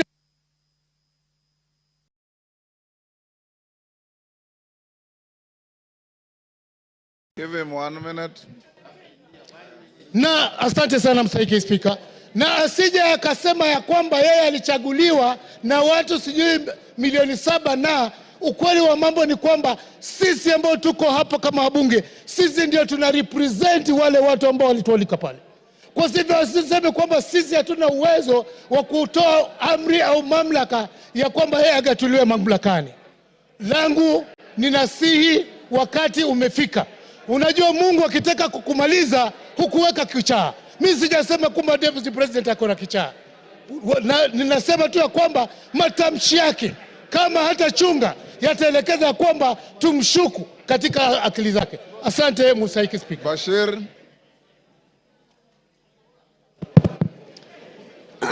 Thank you, Honorable Speaker. Honorable Speaker, from the onset, I want to make it clear that I support this special motion by Honorable Mutuse.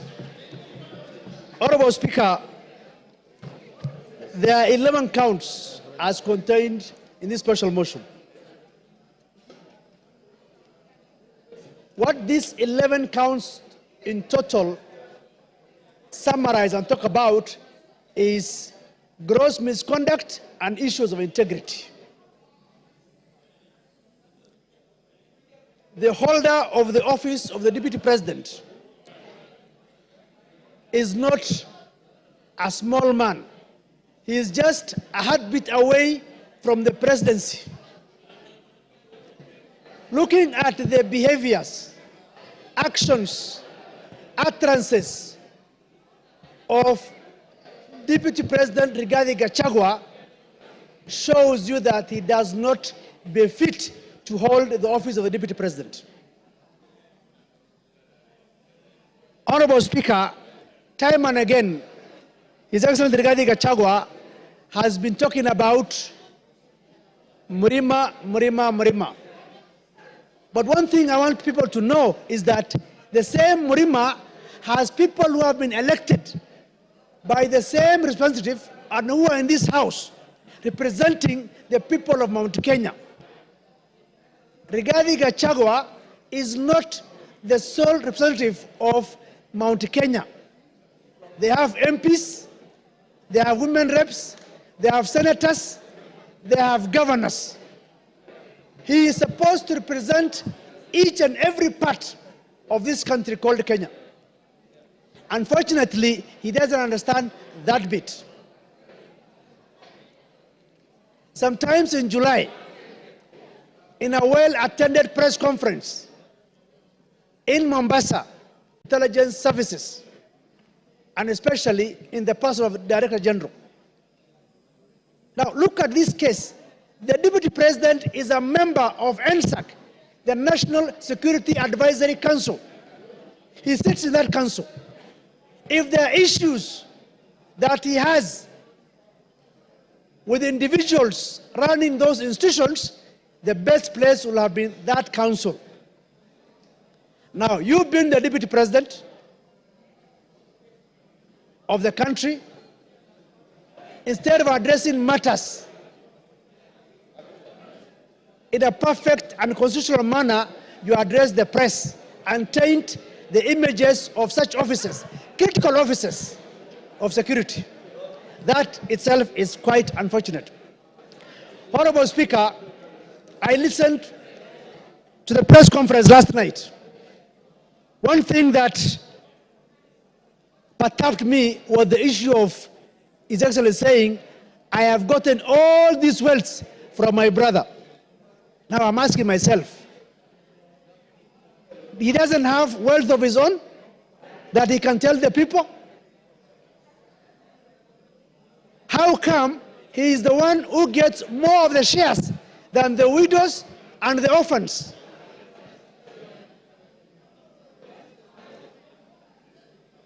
It's also unfortunate that the same Rigathi Gachagua was at one point a district officer in 1997. He was sacked for stealing relief food. What is relief food supposed to go to? To the vulnerable people, vulnerable community of that area. He stole the relief food. We cannot continue to entrust one Rigathi Gachagua with the office of the Deputy President of the Republic of Kenya. We call upon this House to make history for the first time under the new Constitution to say that Rigathi Gachagua does not befit to hold the office of the Deputy President of the Republic of Kenya. The President and the Deputy President are supposed to work in harmony. They are not working in harmony. The President sometimes goes out of the country.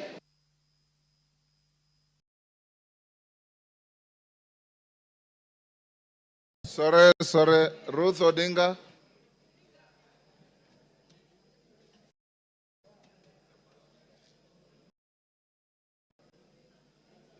Give her the mic.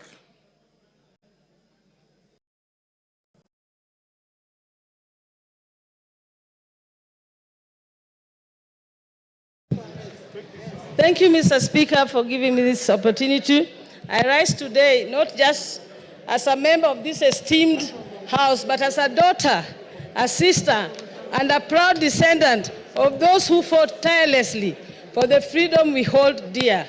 I urge us to reflect on the values upon which our great nation was built as we consider the impeachment of the Deputy President. I want to take you back to the times before independence. Jaramogi Oginga Odinga is one of the people who fought for independence.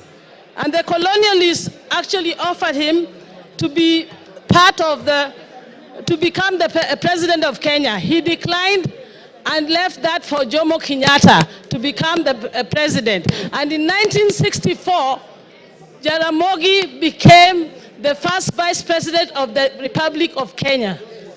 Exactly 2 years down the line, like the 2 years we now have with the Deputy President, Jaramogi decided that due to the ideologies that he was holding, which differed from the President, he decided to step down and leave the position of Vice President, not for his own good, but for the greater good of the Republic of Kenya.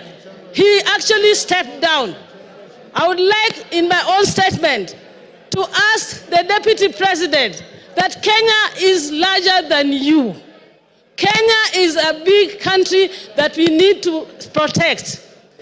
If I were you, Mr. Deputy President, please take the honorable route that some of your predecessors had taken, like Jaramogi, and step down from this position of presidency. Don't take Kenya through the valley of the abyss you want, the dark abyss you want Kenya to go through. Secondly, I would like to say something. I was not one of the people who was actually wanting this impeachment of the deputy president. I felt that the deputy president's impeachment was not the main problems that we were having in Kenya, and that we had other issues. But having heard how the president spoke last night, I am completely convinced from that statement that the deputy president must go, and he must go as soon as possible. One of the reasons why I say that is that we are not here for our personal grandiose and our personal wealth. Kenya, if the deputy president is mourning because his father is going to turn in his grave because of the wealth that is being accused of. I wonder what the people like Bildad Kagia, Jaramogi Oginga Odinga, and all those who fought for us to get through this, to get to where we are, through multi-party. Oginga Odinga and all went through house arrest, detention, to make sure that we get the multi-party that we are enjoying in this country, the democracy that we are enjoying. How are they feeling in their grave when now the deputy president is talking about making Kenya a company? What company are you talking about, and shareholders? When Kenya is a country that we have a sovereign country in Kenya. Mr. Deputy President, I was a bit on your side, but you have hanged yourself with your own rope. Whoever informed you to go to the TV yesterday did you a very big disservice. And for that, I support the motion. Mbura Aburi.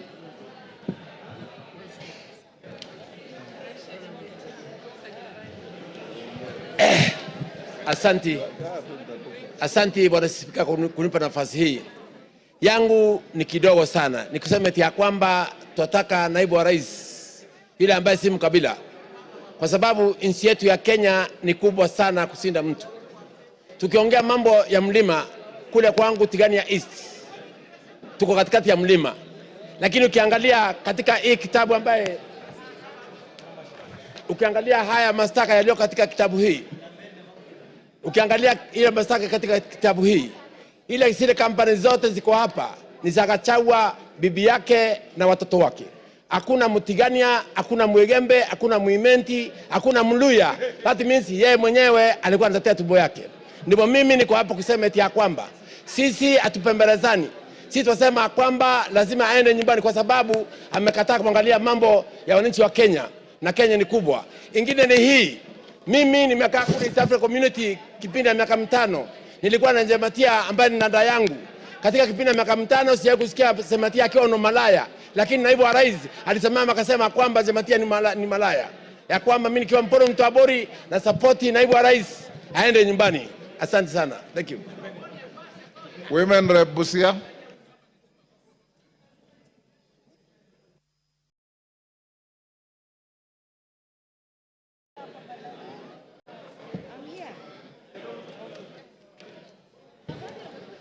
Thank you, Mr. Speaker. I support with a lot of strength this motion because many times I thought I was a tenant in Kenya. And I know I was born and raised in this nation.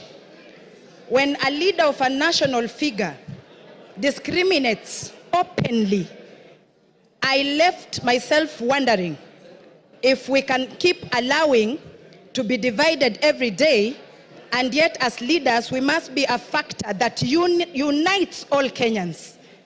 I want to ask the Deputy President, what message was he sending to Busians who voted for Honorable Maina in Marachi West, in Butulak sub-county? And what message was he sending to Busians who voted for Honorable Talam in Buhayo West, in Matayos, Busia County? We should be free from Mombasa to Turkana, any person of any race, any tribe, to stand and be elected without being pointed at as this one belonging to a particular region and that one not belonging to our region. because Kenya is our country, and we are here in this country to build it. If we don't join, because if you go as an individual, you are a drop in the ocean. But together as Kenyans, we are an ocean. So I want to ask again, what other thing a principal assistant is supposed to do? According to me, unless you have a shrunken hippocampus in your brain, then you go displaying what your master is doing instead of being the real assistant of even covering up. One day he says, I was sent all these things I was saying. I was sent all these things I'm saying. It's like he is wearing an oversized coat, oversized trouser, a tumbo cut vest, and oversized shoe. He does not understand his role as a principal assistant. We must unravel from the sins of our fabric in this country, because sometimes you can be wearing a dress or a trouser, but something keeps biting you. Unless you unravel or open up the seam to know what is biting you, you will continue losing blood and become anemic. So people of any nation are stronger than the people in power. All leaders in this nation must be responsible of the utterances they puke every day, because what will our future leaders be saying? I am, or who is our role model? Who is their role model?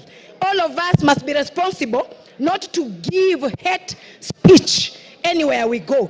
And I don't think there is a tribe in Kenya that is superior than others. Whether you come from Eastern in Garissa or you come from Siamahanga village where I live, you are equal. Article 27, Section 4 is clear about this, that we should not discriminate.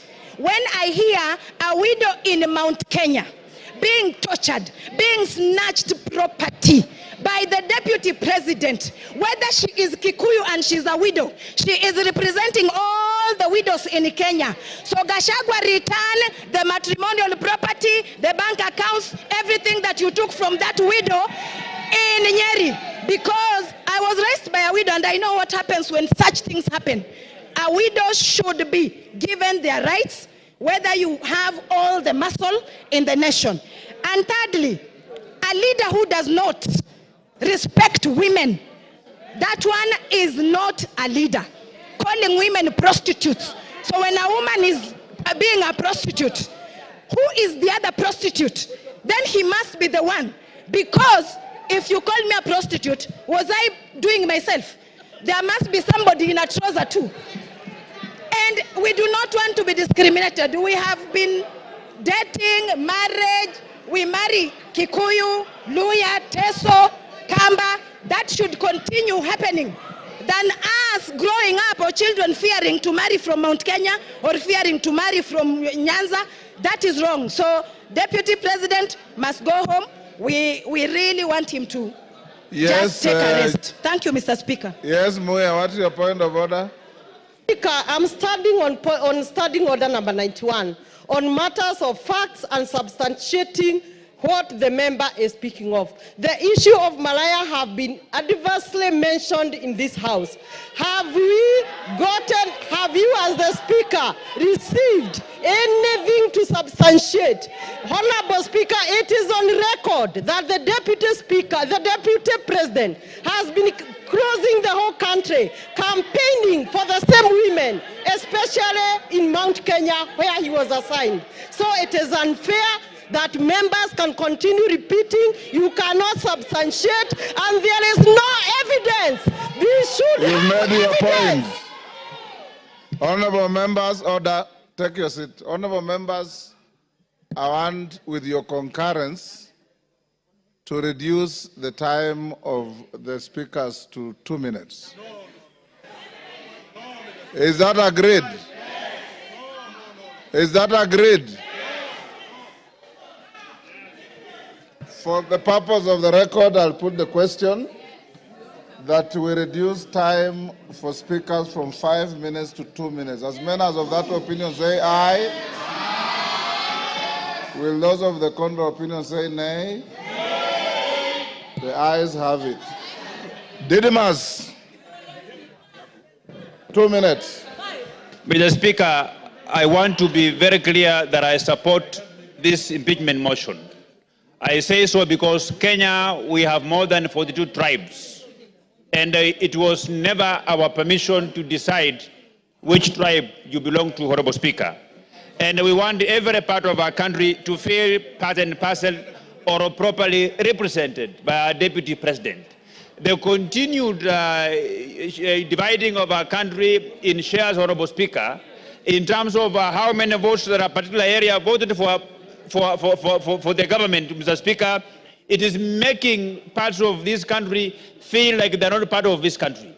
I think, in a nutshell, Honorable Speaker, because of time, I want to summarize what I want to say by saying that Kenya as a country, the position of the Deputy President, it requires a patriot. It requires an individual whom, when he speaks, the country listens with optimism. It doesn't require an individual who, when he opens his mouth, part of this country begins to bleed. This country doesn't require a villager in the name of the Deputy President. It requires a patriot, a statesman. And this House, Mr. Speaker, we will go down in the history of this country because the war against tribalism, the war against segregating this country along shareholding lines, it's a war that we have come a long way, Honorable Speaker. It's a war that we vowed that we must win it in installments, and today we are paying the last installment. Regarding Gachagua must go home, not by walking, but by running, Honorable Speaker. I support. Member for Ajia West.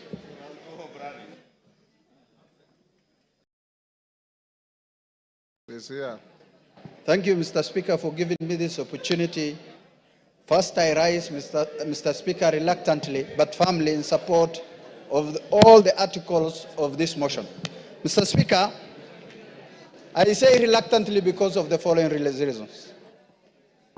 Normally, Mr. Speaker, as a Muslim leader, I don't rush to support this grave matter like this, to remove the Deputy President of the Republic of Kenya from office after just 2 years of election. But because of the conduct, the behavior of the Deputy President of this country, Mr. Speaker, I have no option but to support this motion. Mr. Speaker, I am a witness who went to the office of the Deputy President of the Republic of Kenya to request for assistance during the drought season, to request for relief food for the people of Wajir West. But the utterances of the Deputy President of the Republic of Kenya was shocking, Mr. Speaker. He told me, Mr. Speaker, and I want to confirm to this House, that the Deputy President of the Republic of Kenya told me you have more than your share. It was shocking. I was dejected, hopeless, and left the office in protest, Mr. Speaker.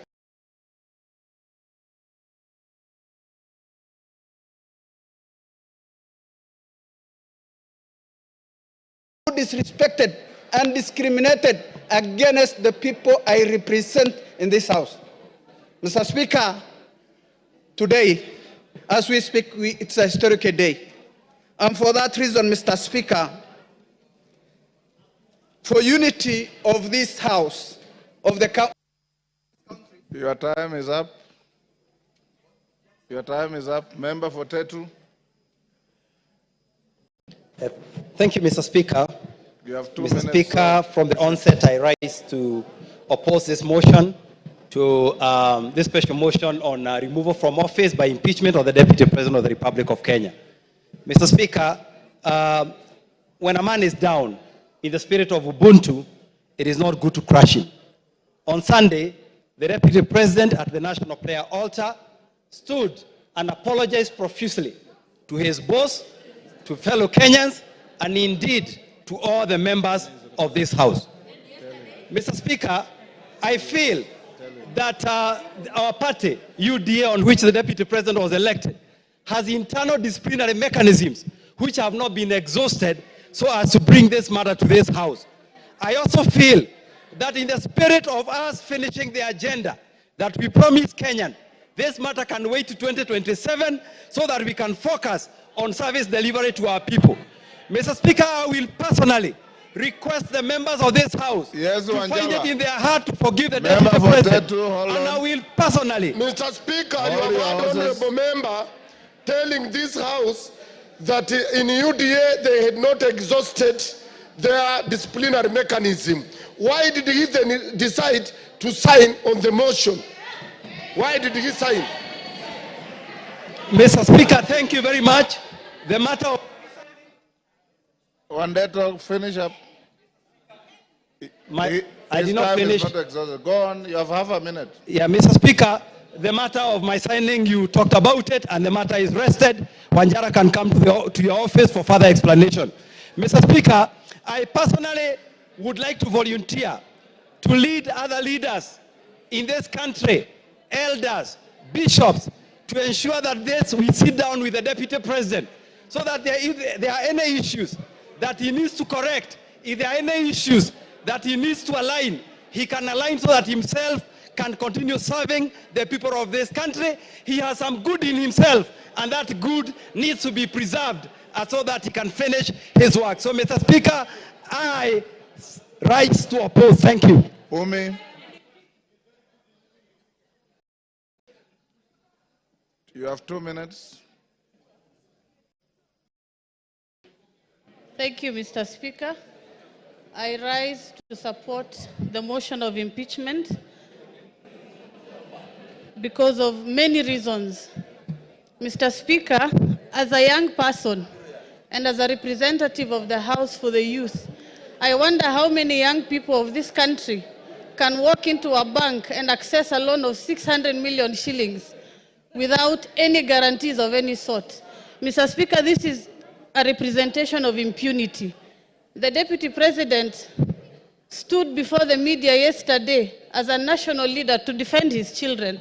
I respect that he stood to defend his children, but how many children of this country has he given a chance for them to access the same benefits? Myself included, I cannot access a loan of that amount of money. Mr. Speaker, this impeachment motion is not just an impeachment because of difference of ideology, but it will be a symbol of democracy for our country, that people who abuse their powers can go home, regardless of whatever position they hold.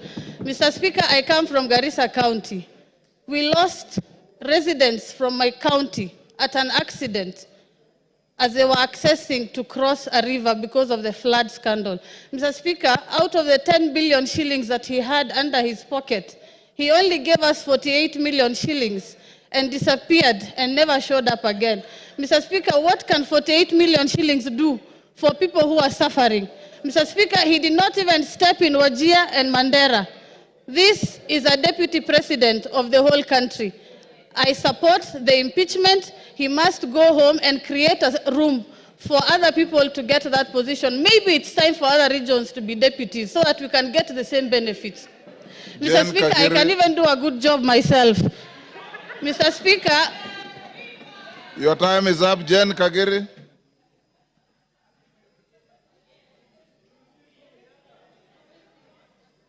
If you read the Constitution, you'll know that you don't qualify to be a deputy president at your age.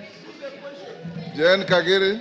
Thank you, Honorable Speaker, for giving me this opportunity to contribute to this motion.